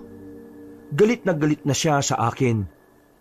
Akmang kakagatin niya na ako sa kamay nang lumapit naman si Tokek. Sinuntok niya ulit sa panga ang aswang. Nabitiwan ko kaya hinila ko ni Tokek palayo. Nahilo pre! Takbo na! Wala kaming sinayang na pagkakataon. Dali-dali kaming kumaripas palayo. Naiba na ang direksyon namin kina Amante at Mang Rodante. Pero hindi na namin yon inintindi pa. Ang tanging tumatakbo sa isipan namin ay matakbuhan ng isang aswang na nakabuntot sa amin. Katatakbo namin, meron na kaming narating na ilog. Malakas ang ragasan ng tubig doon. Kaya kung tatawid kami, maaari kaming tangayin. Wala rin naman kasing pwedeng mahawakan. Doon! Dungtong sa bato, dali! Tumungtong kami sa malaking bato. Nakita namin na ang aswang na humahabol sa amin ay biglang tumigil. Hindi siya nakalublob sa tubig sa hindi namin malamang dahilan. O ano? Takot ka sa tubig? Hindi ka siguro naliligo, no? Duwag! Lumapit ka rito, siraulo ka! Pre, mukhang alam ko na ang kahinaan ng mga aswang. Takot sila sa tubig. Oo nga, ayaw niyang lumapit dito oh. Maya-maya pa, umalis na rin ang aswang na humahabol sa amin. Narinig na lang namin na humihiyaw pa siya sa kagubatan. Nakahinga na kami ng maluwag ni Tokek. Problema natin ito. Paano natin mababalikan sina Amante? Hindi mo ba natandaan yung dinaanan natin? Paano ko matatandaan? Tumatakbo tayo. May tinatakasan tayo. Anong tingin mo sa akin? Sobrang lakas ng memorya? Yun lang. Mamamatay na talaga tayo dito. Huwag kang magsalita ng ganyan. Ang nega mo masyado. Pre, wala na magliligtas sa atin. Kapag bumalik ako sa kagubatan, malaki naman ang tsansa na may makasalubong tayong aswang. Sa halip na yan ang iniisip mo. Sana nag-iisip ka na lang din ng paraan para makalis tayo dito.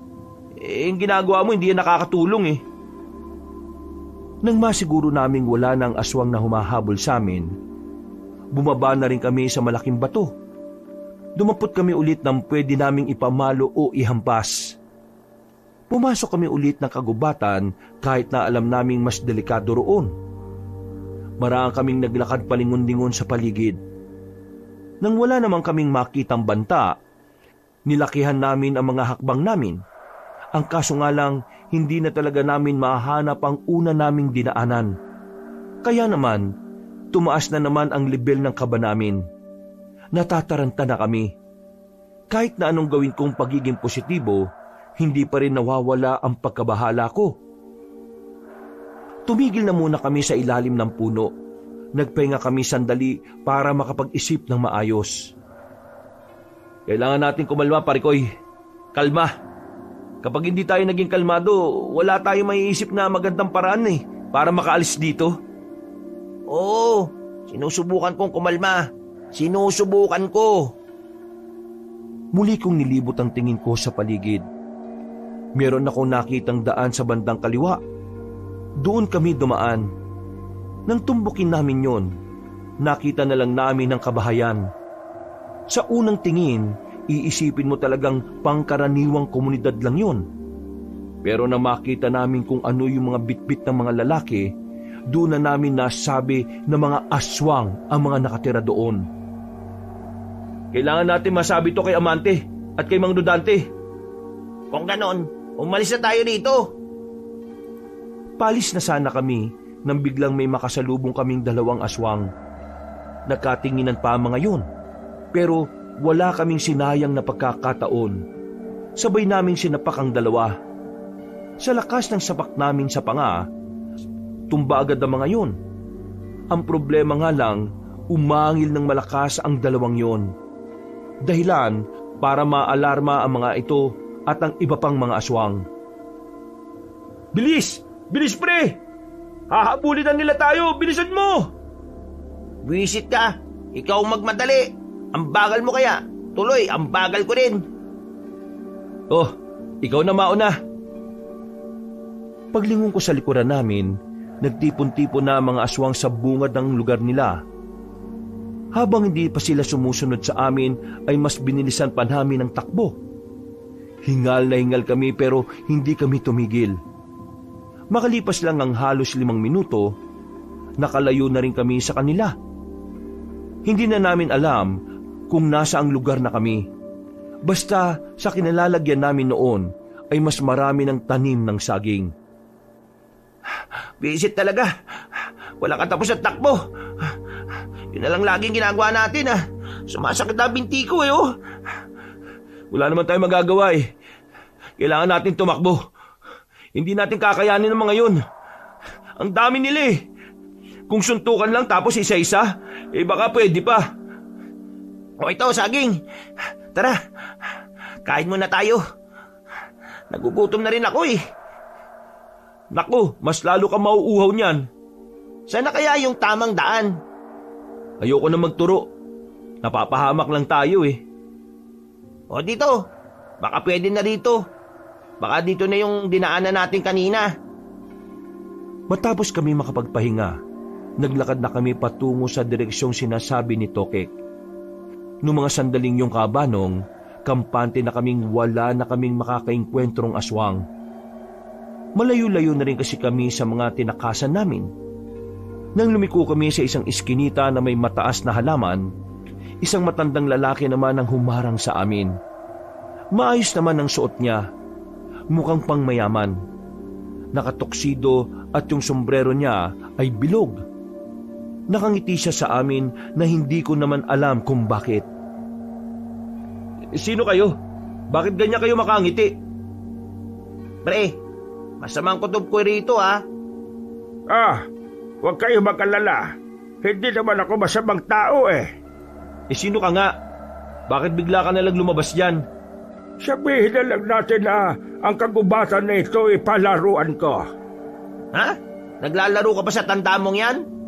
Ay nako, Pasensya na kayo Pero wala po kaming oras na makipagkwentuhan Hindi naman tayo makukwentuhan Gusto ko lang naman kayong isama sa kung saan ako namamalagi. Anong ibig niyo sabihin? Balita ko kasi pinahirapan niyo ang kapatid ko. Sinong kapatid mo?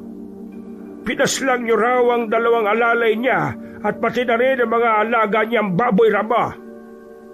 Nang marinig namin ni Tokik yun, ay parang nagtindigan ng mga balahibo ko.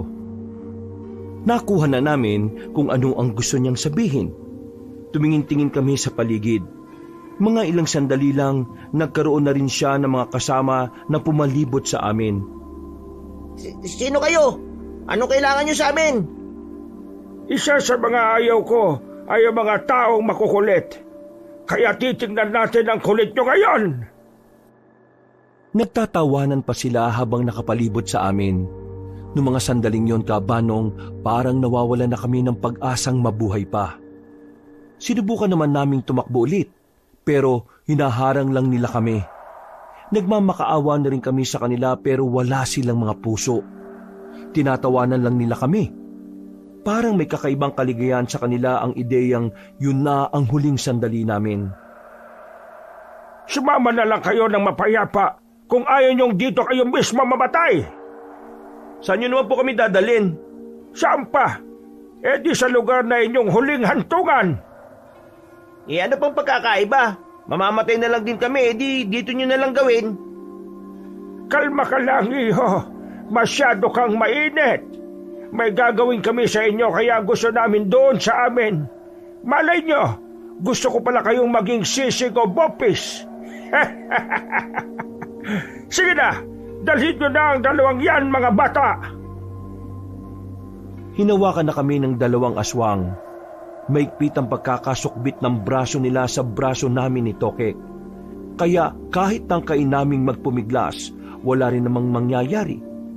Bumalik sa lugar ng mga aswang na nakita namin. Sa bungad pa lang, nakaabang na ang mga yon. Malalapad ang ngiti nila. Kitang-kita ang mga naninilaw na ngipin at may bahid pa ng kulay pula. Mga kasama, nandito na ang dalawang taong pumaslang sa mga alagang baboy ramo ni Mirna.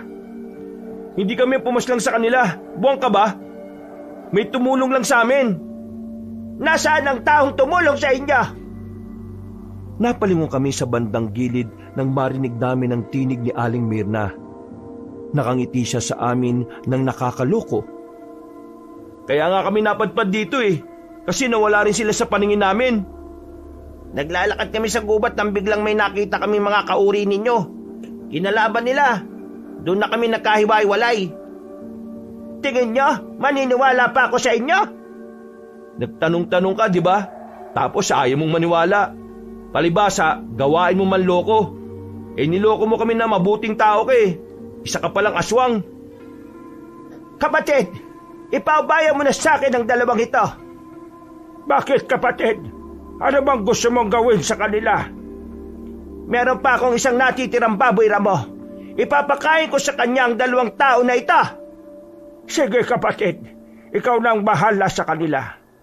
Mga kasama, pasensya na kayo. Wala tayong bopis at sisig ngayon. Ibibigay ko muna sa aking kapatid ang dalawang handog. Pinaghihilan nila kami papunta sa isang silid. Malawak na silid yun na may mga dayami pa sa gilid-gilid. May naamoy din kaming mabaho. Tingin ko, kulungan talaga ng baboy ramo yun. Maya-maya lang, darating na rito ang alaga ko at lalapain nila kayo hanggang sa tuluyan na kayong maging buto na lang. Habang kami ni Tokek, tahimik lang kami sa gilid. Nagdarasal kami na sana ay magkaroon ng himala. Na sana bigla na lang mahanap nila Amante at Mang Rodante ang lugar na kinalalagyan namin. Kasalanan ko to Kung di sana ako nagtiwala sa matandang yun, di sana wala tayo dito sa sitwasyon na ito. Hindi naman nakakatulong yung pagsiself-pity mo, pre. Kahit sisihin mo nang sisihin yung sarili mo, hindi na tayo makakatakas dito. Pare, gusto ko pang mabuhay. Hinihintay ako ng mga magulang ko sa Maynila. Ayaw ko pang mamatay. Sino bang gusto mamatay? Wala naman, di ba? Gusto ko din namang mabuhay At saka, maayos ka nga. Ikaw ang nagsasabi sa akin kanina na wag akong nega, tapos ngayon, ikaw naman tong ganyan. Huminga na lang ako ng malalim. Pinilit kong ikalma ang sarili ko. Naisandal ko na lang ang likod ko sa dingding. Pasimple kaming sumilip sa pintuan. Merong 4 na nagbabantay roon, kaya malabong makalabas kami. 1 oras na ang nakalipas, hintay kami ng hintay sa sinasabi ni Aling Mirna na baboy ramo. Pero wala namang dumarating. May pumasok na isang magandang babae, maputi at makinis ang balat. Matangkad din siya, mahaba ang buhok, malaanghel ang muka. Nakakamangha ang kagandahan niya. Pero dahil nasa lugar kami ng mga aswang, alam namin ang babaeng yun ay isa ring aswang. Kaya sa isang iglap lang, nawala agad ang paghanga namin sa kanya. Magandang hapon sa inyong dalawa. Kumusta ang kalagayan niyo? Sino ka naman? Malamang aswang ka rin, no? Manggagamot ako. Narito ako para tingnan kung may mga sugat kayo. Manggagamot? Hindi mo kami malilin lang, no? Hindi kami kahapon pinanganak. Alam naming aswang ka rin. Aswang din naman talaga ako eh. Wala naman akong sinabing hindi. Ay naku, yung paan ninyo, may mga gasgas. Sa kakatakbo nyo siguro yan, ano? Manggagamot ka? Pero aswang ka? Anong pinaniniwalaan mo sa panggagamot? Pinaniniwalaan? Naniniwala ko na mahalaga ang buhay ng kahit na sino. Kung naniniwala ka sa paniniwala na yon, edi patakasin mo kami. At bakit ko naman gagawin yon? Kasi kung talagang pinahahalagaan mo ang buhay ng lahat, hindi mo kami hahayaan dito. Alam mo naman na oras na umalis ka mamaya patay na kami. Di bali wala rin yung panggagamot mo sa paa namin. Sa bagay, may punto ka nga naman. Tama ang sinabi mo. Ano, patatakasin mo na kami? Hindi. Sus, kala ko naman naintindihan mo yung sinabi ni Miguel. O baka naman mahina rin ang kokote mo, kagaya ng mga kasamahan mo. Sa sinabing yun ni Tokek, napansin namin na biglang sumeryoso ang mukha ng babaeng kausap namin. Biglang nanlisik ang mga mata niya. Hinila niya ang paa ko. Naglabas siya ng kung ano-anong gamot. Sapilitan niya yung ipinahid sa mga sugat namin sa paa. Papalagpasan na kami pero biglang pumasok ang mga bantay para hawakan ang magkabila naming braso. Sobrang hapdi ka, Banong. Maiihi kami sa sobrang kirot ng mga pinahid niya. Pero makalipas lang ang halos 2 minuto, nawala na rin ang sakit. Pati ang pagkirot ng sugat namin ay nawala na rin. Aba, bakit mo ito ginagawa? Bakit mo kami ginagamot, ha? Gusto niyo talagang malaman kung bakit? Kaya nga nagtatanong, di ba? Kaya ko kayo ginagamot kasi ayaw ko nang may sariwang sugat ng mga pagkain ko. Maya-maya lang, matutuyo na kagad ang sugat nyo. At yun na ang hudyat na pwede na ako magapunan. Ano? Kakainin mo rin kami? Siyempre naman. Ano ba dapat? Walang yaka rin naman pala eh. Bakit? Tingin nyo tutulungan ko kayong makaalis kaya ko kayo ginagamot? Ha, managinip kayo ng gising. Tumawa lang ng tumawa ang babae. Nababanas na kami ni Tokek ng mga sandaling yon. Sa isip-isip namin, babanatan na namin siya dahil hindi naman kami nakagapos. Ang kaso nga lang, nakatingin sa amin ang mga bantay na nasa labas. Kaya kahit gustuin naming birahin yung babae, hindi rin kami makagalaw. Kinuha ng babae ang upuang kahoy. Umupo siya roon at pumwesto sa gilid. Binantayan niya kami ng halos 2 oras. Mga bandang 5:00, tumayo na siya. Nagulat na lang kaming dalawa ni Tokek nang unti-unti na niyang inalis ang mga suot niya. Ha? Anong ginagawa mo? Bakit? Ayaw niyo ba? Ayaw niyo bang makakita ng magandang katawan? Tumigil ka. Hindi mo kami maaakit, no? Bakit? Tingin niyo ginagawa ko ito kasi gusto ko kayong akitin? Mga ibang na pala kayo eh. Inaalis ko lang ang mga damit ko para mas madali ako makapagpalit ng anyo at hindi masira ang mga damit ko. Napasiksik na lang kami ni Tokek sa may gilid. Takot na takot at kinikilabutan. Ang babaeng maganda na nasa harapan kasi namin ay bigla na lang naging malaking baboy ramo. Saka lang namin napagtanto na siya pala ang baboy ramo na sinasabi ni Aling Mirna. Nako, naalinti ka na. Kalma pre, akong bahala. May nakita akong bote ng soft drinks, ilang di pa lang ang layo sa akin. Hinila ko si Tokek para sumiksik doon. Pasimple ko namang kinuha ang bote. Nang akmang lalapit na sa amin ang baboy ramo, pinalo ko yon ng bote. Nabasag ang bote ng tamaan yon sa ulo. Dahil sa ginawa ko, bumalik sa dating anyo ang magandang babae. Naging anyong tao siya. Hindi na ako nagsayang ng oras. Lumapit ako sa babae. Sinakal ko siya gamit ang mga bisig ko. Tinuto ko naman ang basag na bote sa ulo ng bihag ko. Sige, subukan niyong lumapit. ibabaon ko tong bote sa ulo ng babaeng ito. Walang nagawa ang mga nagbabantay. Hindi sila makalapit sa amin. Si Tokek naman ay nasa likuran ko lang. Ano? Hindi nyo kami pararaanin? Tatagas ang dugo nito sa ulo nito, sige! Pinadaan kami ng mga bantay. Nang makalabas na kami sa bahay na yon, lahat naman ng mga nasa labas ay nakaabang sa amin. Nasa bakuran lang kami habang sakal-sakal ko pa rin ang babae. Dumating naman si Aling Mirna at yung matandang lalaki na aswang. Nasa pagkakarinig ko, yun ang pinuno ng mga aswang. Bitiwan niyo ang apo ko kung ayaw niyong matuluyan. Anong akala mo sa akin, tanga? Hindi ko bibitiwan to kasi ito ang susi para makalis kami rito. Subukan niyo lang gumawa ng kahit anong masama. Ibabaw ni Miguel yung basag na bote. Pwede sa ulo, pwede rin naman sa mata o sa leeg. Tulungan mo ko. Ayoko pang mamatay. Kung hindi nyo kami hahayaan makalis dito, mamamatay itong apo nyo. Mga immoral talaga mga tao. Paano nyo nagagawang babuyin ng isang dalaga na kagaya niya? Wala siyang suot na kahit na ano. Tapos gaganyanin din niya. Kapal naman ang mukha mo magsabing immoral kami. Kayo nga ang kumakain ng tao eh. Sira ulo yata kayo eh. Umalis kayo sa dadaanan namin. Kung pipigilan nyo kami, ibabaw ko na to sa ulo niya. Sige! Hindi kayo makakalis ka. Mirna, hayaan mo silang makalis. Anong sinasabi mo? Hahayaan natin silang makatakas? Sila ang dahilan kung bakit nalaga sa mga alaga ko. Pinatay nila ang 2 pinakatapat kong tauhan. Hindi ba mahalaga sa iyo ang buhay ni Meliana? Mahalaga siyempre. Sige na. Hayaan mo na sila. Gusto ko pang mabuhay. At saka, hiyang-hiya na ako eh.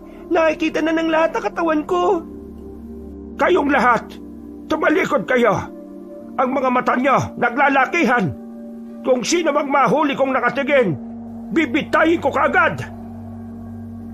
Agad na sinunod ng mga aswang ang sinabi ng matandang lalaki. Nang simulan na naming maglakad, nakita ko pang gigil na gigil ang mukha ni Aling Mirna. Kulang na lang ay bigla niya kaming hablutin. Pero hindi niya magawa dahil hawak namin ang apo niya. Nakalabas na kayo ng baryo namin. Bitiwan niyo na si Meliana. Hoy tanda, hindi ako tanga no? Alam ko mapapahama kami kapag binitiwan namin siya kaagad. Bibitiwan ko siya kapag nakalayo na kami. At wag na wag niyong tatangkaing sumunod. Kasi hindi ako magdadalawang isip na tuluyan tong babaeng aswang na ito. Sobra na ang hinihiling ninyo. Sige na, Mirna. Pagbigyan niyo na ang kagustuhan nila. Ang kulit mo, Aling Mirna. Kapag tong apo mo namatay, kasalanan mo ha. Manahimik ka. Walang susunod. Aalis na kami. Subukan niyo lang hindi sumunod sa usapan. Mamamatay kayong dalawa. Manahimik ka na nga. Ito na nga naglalakad na kami paalis. Dali-dali kaming naglakad habang hila-hila ko ang babaeng aswang. Hindi ko inaalis sa ulo niya ang nakatutok na basag na bote. Pre, tingnan mo kung may sumusunod ha. Sabi mo kagad kung meron kasi tutuluyan ko na ito. Wala pre, hindi sila gumagalaw sa pwesto nila. Kapag sumapit ang gabi, yari kayo sa mga aswang. Kahit na makatakas kayo, mahahanap namin kayo. Ang gubat ang palaruan namin. Ito na ang mundo namin. Dayo lang kayo rito, kaya hindi nyo kami matatakasan. Manahimik ka na nga. Tarak ko na to sa bungo mo eh. Makalipas ang ilang minuto ay nakalayo-layo na rin kami sa baryo ng mga aswang.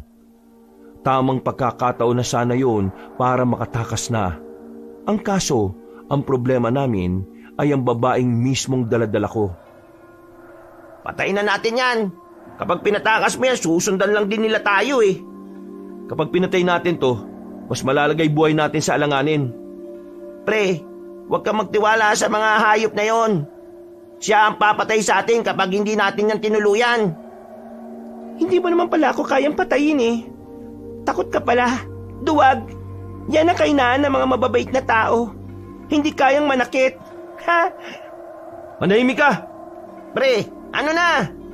Hindi natin siya bibitiwan hanggat hindi natin nahahanap si Amante at Mang Rodante. Sundin mo ang kasunduan. Anong gagawin mo? Mataya ka. Wala akong pakialam sa kasunduan. Mapanlin lang kayo, kaya nilinlang ko rin kayo. Pagbabayaran mo itong ginawa mo. Kayong dalawa, mamamatay kayo sa kagubatan na ito. Bahala ka sa buhay mo. Hindi ko binitiwan ng babae kahit na nangangalay na ako kakasakal sa kanya. Hinila ko siya ng hinila hanggang sa makarating na kami sa mas maraming punong matataas. Hapon pa naman noon, kaya kahit na papaano ay malakas ang loob namin dahil nakikita pa namin ang daan. Pre, dito tayo galing kanina oh. Natatandaan ko na. Oo, sa ilog tayo pumunta. Sa ilog? Sa tubig? O bakit? Takot ba kayo sa tubig? Wag doon. Wala kang magagawa kapag doon ang gusto namin. Hindi ako pwede doon eh. Alam namin. Kaya nga doon ka namin dadalin eh. Para sakaling dumating yung mga kasama mo, wala rin sila magagawa. Mas binilisan pa namin ang paglalakad namin hanggang sa makarating na nga kami sa ilog. Sinuntok ko na sa sikmura ang babae at saka iginapos namin sa puno ng nyog. Sa wakas, nakapagpahinga na rin ang braso ko noon. Napaupo na lang kami sa malaking bato at saka nagpahinga. Hindi mo rin pala kayang patayin yung aswang na yan eh. Tingnan mo oh, tinakpan mo pa ng damit. Concern ka pa talaga sa salot na yan. Pre, kahit aswang yan, babae pa rin naman yan eh. At oo, hindi ko talaga kayang pumatay ng aswang na ganyan. Parang tao eh. Si Raulo, yung sinasabi mong parang tao, ang papatay sa atin kapag nakatakas yan dyan. Akin na nga yung basag na bote. Ako nang dededo dyan. Wag. Ang mahalaga ngayon, tatakas na tayo. Tara na, tumuwid na tayo. Kakayanin naman natin ang agos nitong ilog na to eh. Yung babaeng aswang nga, patay na natin. Salot yan eh. Magdudulot pa ng panganib sa atin yan. Pa naman. Oo na. Sige na, ikaw na bumira. Hindi ko kayang pumatay eh.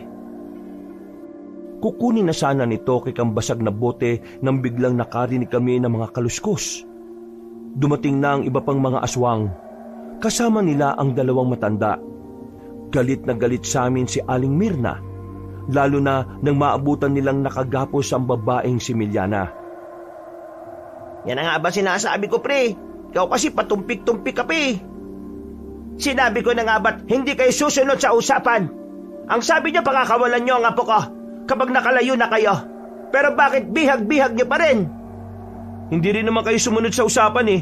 Ang sabi ko, kahit anong mangyari, huwag kayong susunod. Pero tingnan nyo, nandito kayo oh. Mga iho, labis-labis na ang ginawa niyong kahayupan sa aming mga aswang. Pagbabayarin ko kayo. We, ayaw niyo bang lumapit dito?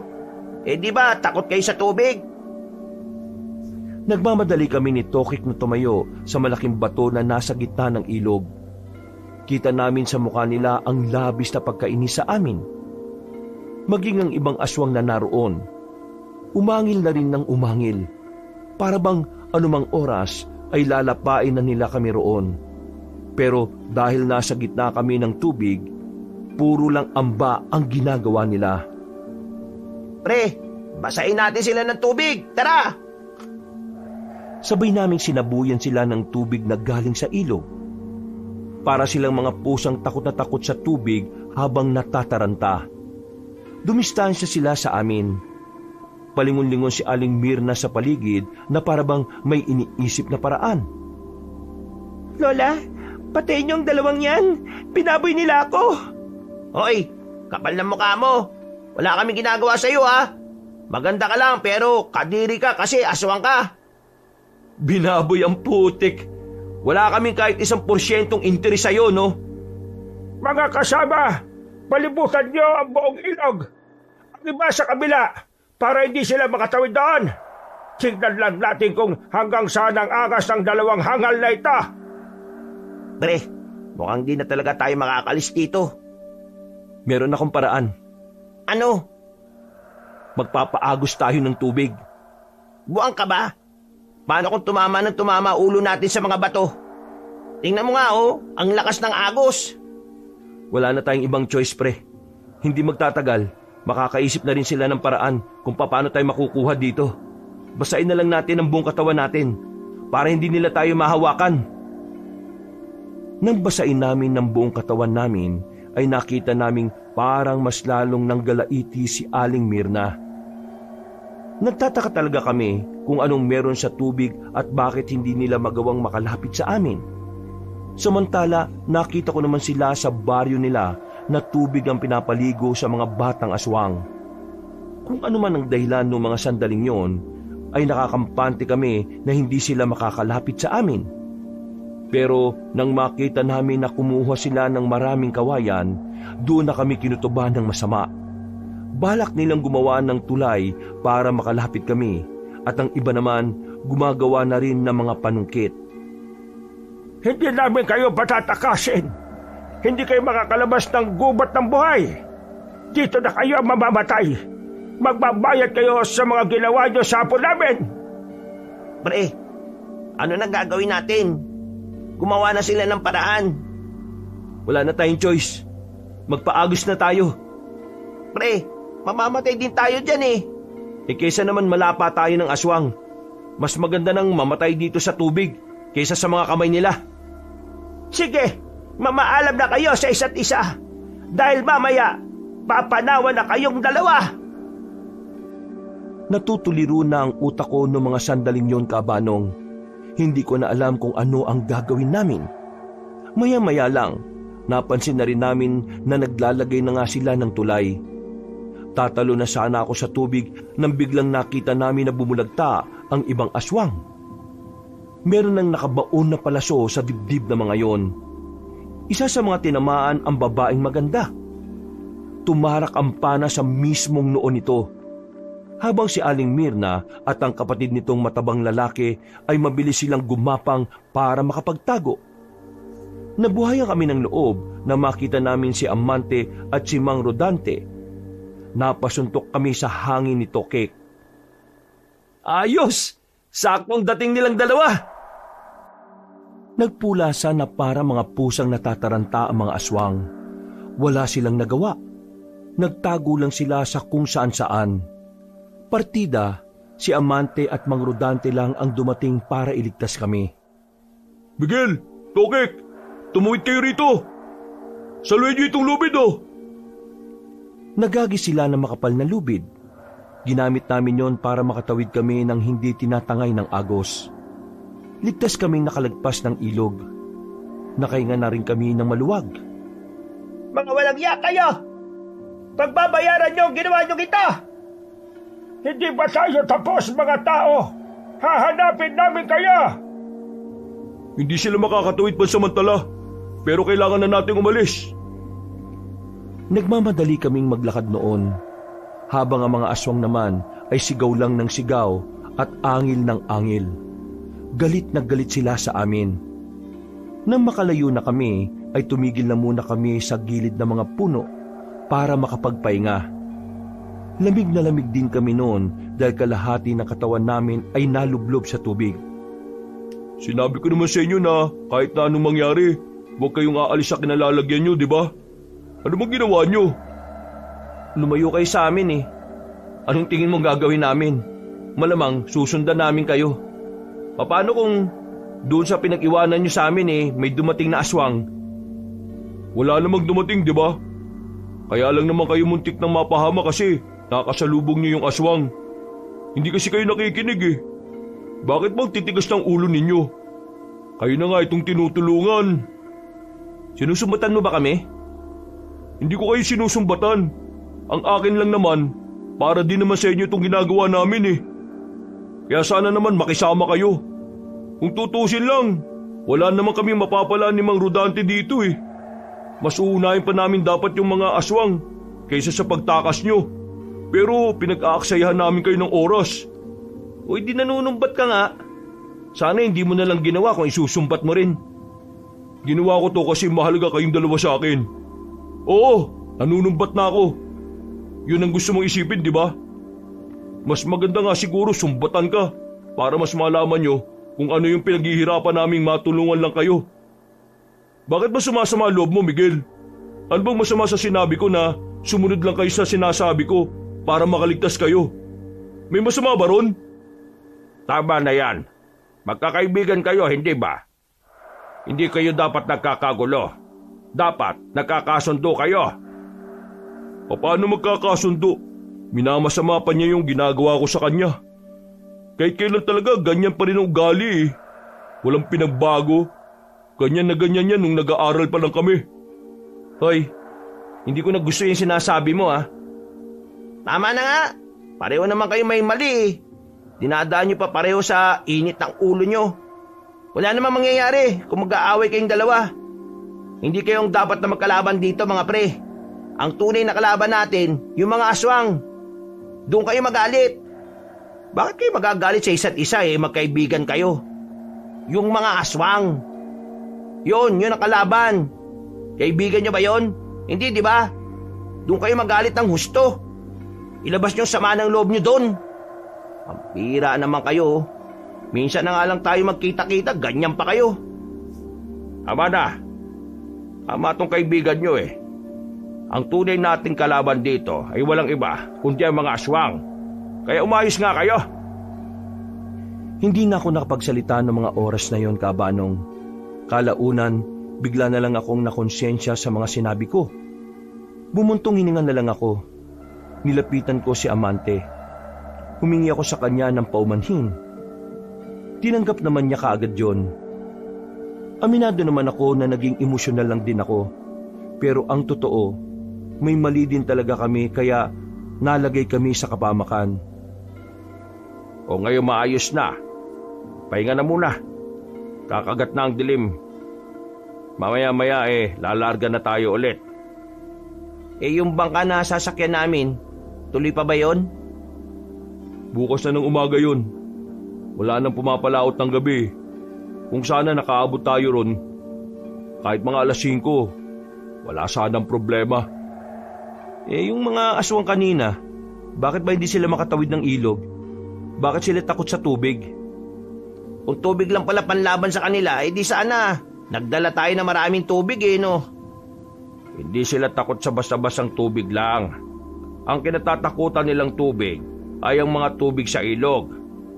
Ayon sa impormasyon na meron kami, takot sila sa mga ilog dahil sa paniniwala nilang ang tubig ng ilog ay luha ni Jesus. At ang luha ni Jesus ay mabisang pamatay sa kanila. Pero yung ilog kanina, totoong pangontra sa kanila yon. May kung anong nakahalong elemento sa tubig doon kaya masakit sa balat nila. Pero wag tayo maging kampante Masusundan nila tayo kung magtatagal pa tayo rito. Ayos na ba kayo? Pwede na ba kayong umalis?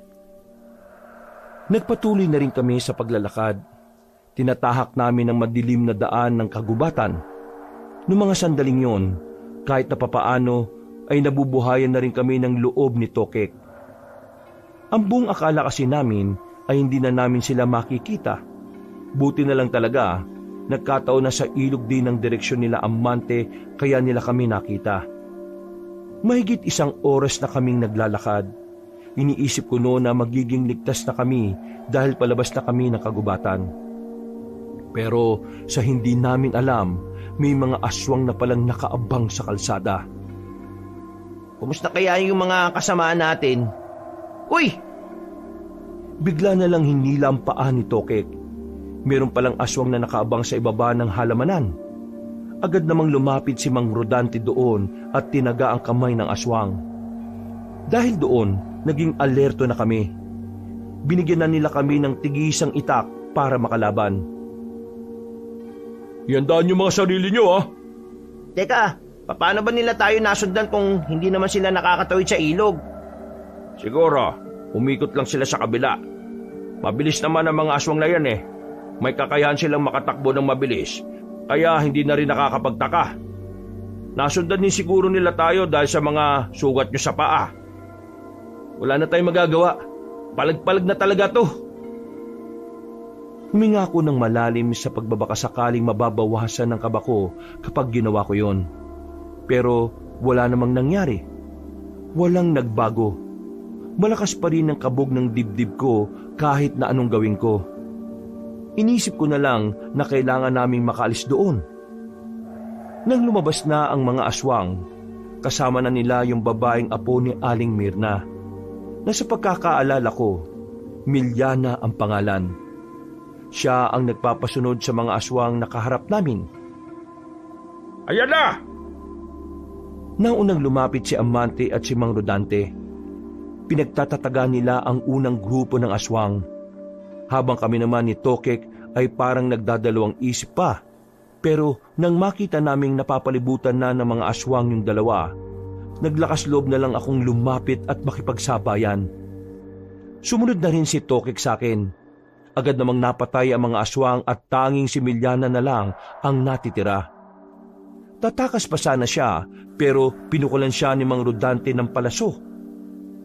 Tinamaan si Milyana sa batok at tumagos pa yun sa mata nito. Hindi pa nakontento si Mang Rodante. Nilapitan niya ang aswang na babae at saka tinarak ang itak sa bandang dibdib. Talagang siniguro niyang hindi na yon mabubuhay. Siguradong manggagaliti sa galit yung dalawang matandang aswang. Mahal na mahal pa naman nila yung apo nilang yan. Kailangan natin maganda dahil mas magiging mabang sila kapag nalaman nila to. Huwag kayong kakabahan ha. Hanggat kasama nyo kaming dalawa, walang mangyayari masama. Makikinig lang kayo sa lahat ng sinasabi namin. Amante, pagdikit-dikitin na ang mga ito. Sunugin na natin para hindi na nila mapakinabangan pa. Kailangan ba talagang sunugin ng mga bangkay nila? Di ba parang hindi na makatao yan?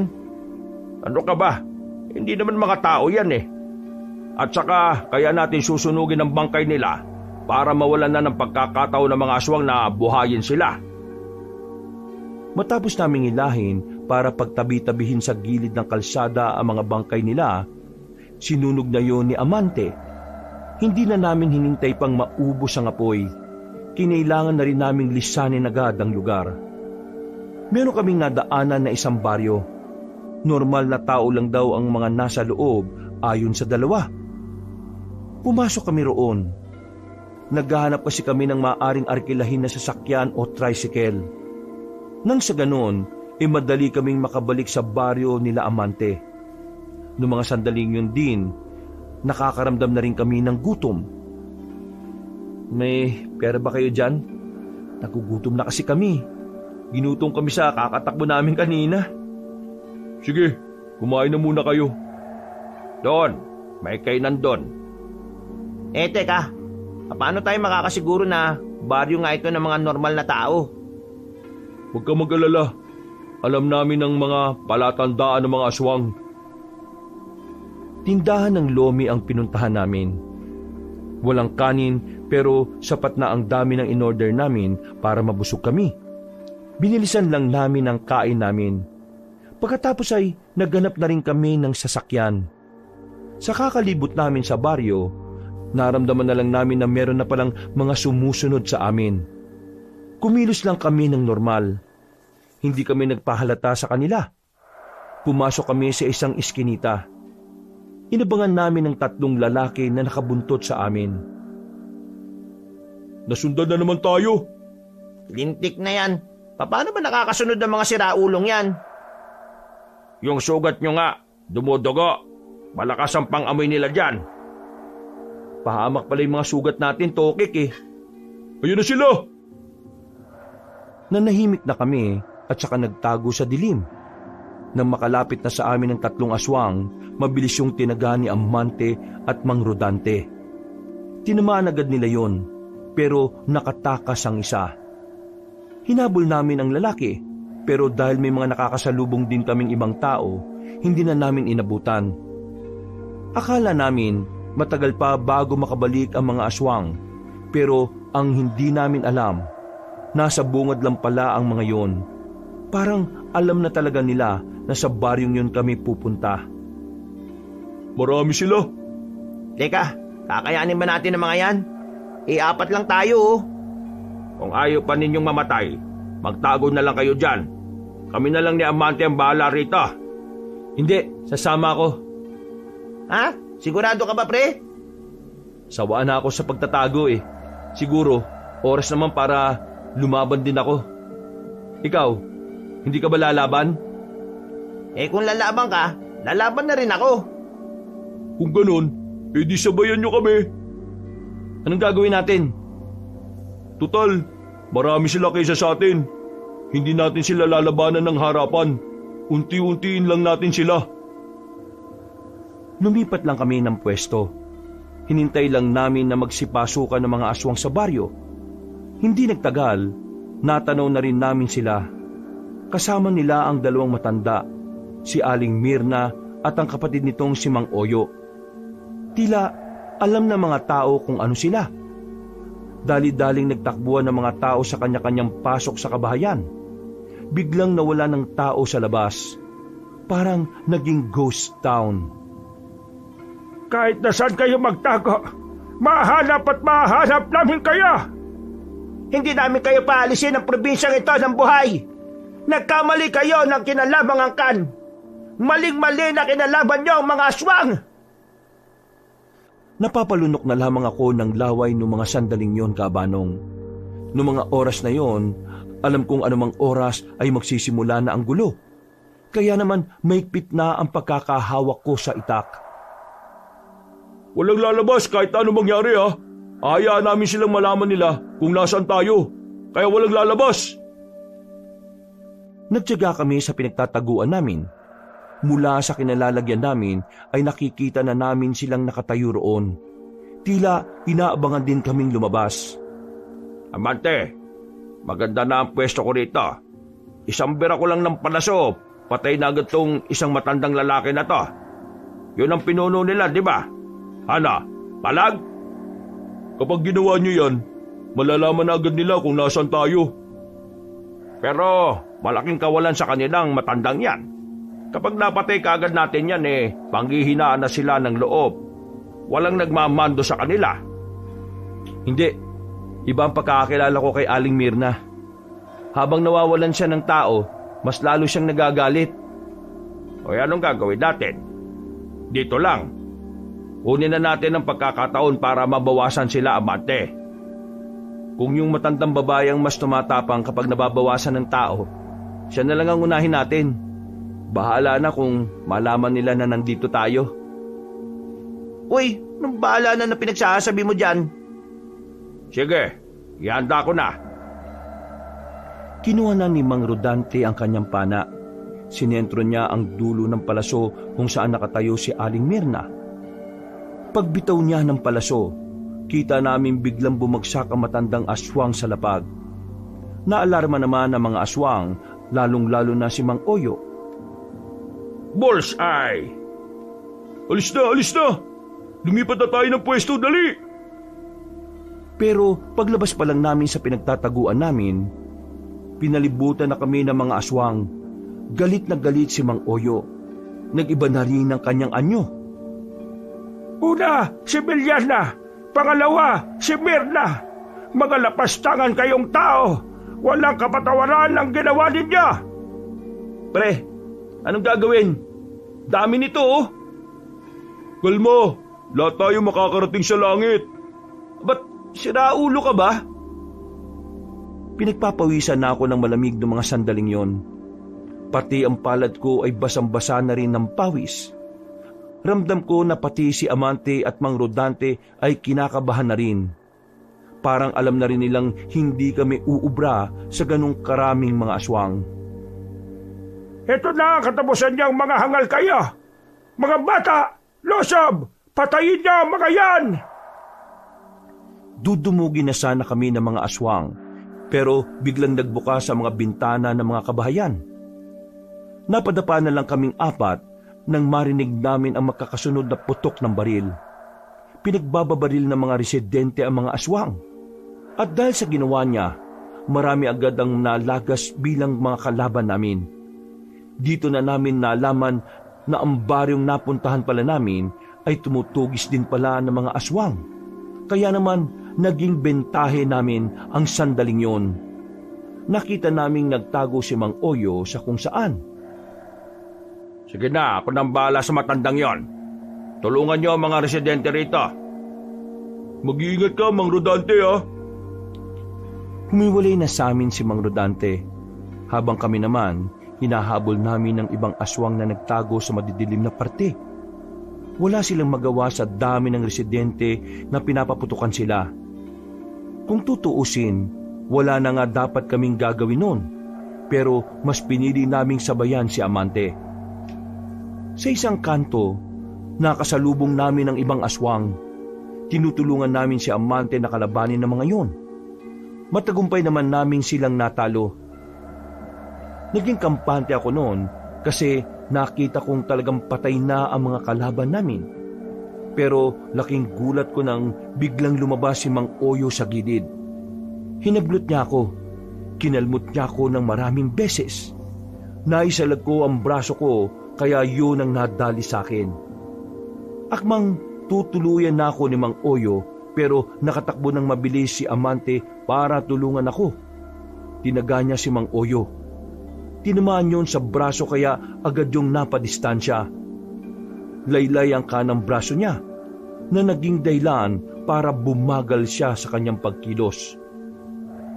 Natakasan mo man si Mang Rodante, pero hindi ka makakatakas sa akin. Kung makapagsalita ka, akala mo naman ay magagawa mo kong talunin. Hindi mo ko kakayanin, bata. Masyado ka pang bata, iho.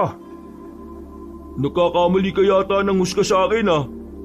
Yung matandang kalaban mo, mas magaling pa ako roon. May kung anong dinukot si Amante na patalim sa tagiliran nito. Walang ano-ano, pinukol niya yon sa direksyon ni Mang Oyo. Tinamaan ng matandang lalaki sa dibdib. Hindi pa nakontento si Amante. Dali-dali siyang tumakbo at saka tinaga ng maraming beses ang matandang aswang at ang panghuli niyang ginawa, itinarak ni Amante ang hawak niyang itak. Sinentro niya mismo sa puso. Pagugot niya, hindi na nakapagsalita si Mang Oyo. Nalugutan na kagad ito ng hininga. Sakto naman na kararating lang ni Mang Rodante. Pasensya na. Natakasan ako eh. Okay lang, Mang Rodante. Tinapos na ni Amante, oh. Natulala na lang ako noon sa mga nangyayari. Maya-maya, saka ko lang naramdaman ang hapdi ng braso ko. Marami akong nakalmot at ang iba pa ay may kalaliman. Amante, asikasuhin mo yung braso ng kaibigan mo. Ako na ang bahala sa mga natitirang aswang. Katuwang ko rin naman ang mga residente rito. Sige po, ako na pong bahala rito. Dahil sa sobrang hapdi na ng nararamdaman ko noong mga sandaling yon, bigla na lang akong nakaramdam ng pagkahilo. Namalayan ko na lang na buwat-buwat na ako ni Tokek. Dinala nila ako sa isang bahay ng isa sa mga residente doon na nagmagandang loob. Binigyan niya kami ng manggagamot at pinaglinis na rin sa mga sugat. Dahil sa makakahalong pagod at kirot, nakaidlip na ako. Nagising na lang akong tapos na ang laban. Naririnig ko na lang sila sa bakura na nagtatawanan na para bang matagal na nilang kakilala ang mga residente doon. Ganun pa man, naging masaya na lang din ako dahil sa wakas natalo na ang puwersa ng mga aswang. Gising na pala ang pasyente. Halika rito, shot ka muna. Pre, kumusta alagay mo? Ha? Ayos na ako. Medyo mahapdi lang kanina. Bukas ng umaga, makakauwi na kayo. May nahanap na kami rito na pwede nating masakyan, batid sa inyong pier. Huwag ka mag-alala. Ang mga tao rito ay may anting-anting din. Kaya kaisa natin sila. Maraming salamat po. Lalong-lalo na sa inyo, Mang Amante at Mang Rodante. Tumango na lang sila sa akin bilang tugon. Sinamaan ko sila sandali bilang pagdiriwang ng tagumpay na nakamit namin. Kinaumagahan, sinakyan namin dakong 8:00 na nang makarating na kami sa pier. Paano? Makakalis na kayo rito? Hindi ko alam kung paano namin kayo pasasalamatan. Makakabawi rin kami sa inyo balang araw, lalo na sa iyo, Amante. Hindi na kailangan. Basta ang mahalaga naman sa akin, ligtas kayong nakakauwi buong pamilya ninyo. paano pala yung mga kasama namin? Kami na ang bahalang maghanap sa kanila. Sa ngayon, kailangan ninyong masigurong ligtas na kayo. Tatawagin namin kayo kaagad kapag may nagkalat na kaming impormasyon. Sige, sana nasa ligtas lang siyang kalagayan. Sige na, umakit na kayo. Miguel, Tukik, magkita tayo sa Maynila ah. May aayusin lang ako rito. Susunod ako dun sa inyo. Yun, ayos! Sumakay na rin kami ng barko. Kumuway na lang kami sa kanila bilang pamamaalam. Nakauwi naman kami ng ligtas sa Maynila. Ang mga kasama namin ay nakabalik din ng ayos. Yun nga lang, yung kasamahan naming babae ay naputulan pala talaga ng kamay. Ang kwento nila sa amin dahil yon sa umataking baboy ramo sa kanila. Ligtas naman na siya at kahit na ganoon ang nangyari, wala namang nagsisihan. Tinanggap na lang namin na yun ay pangit na parte ng buhay hiker namin. Makalipas ang 1 linggo, nakita namin si Amante sa Maynila. Muli nagsimula ang pagkakaibigan namin. Sa Maynila na rin nanirahan si Amante. Mula noon, naging buo na rin ang pagkakaibigan namin at namuhay kami ng masaya at mapayapa at nangakong kahit na kailan, hindi na maghihiwa-hiwalay pa. Mga kabangers, mga kayanggaw, kabanong puli. Naku, maraming salamat po sa pakikinig dito sa bagong kwento natin ha.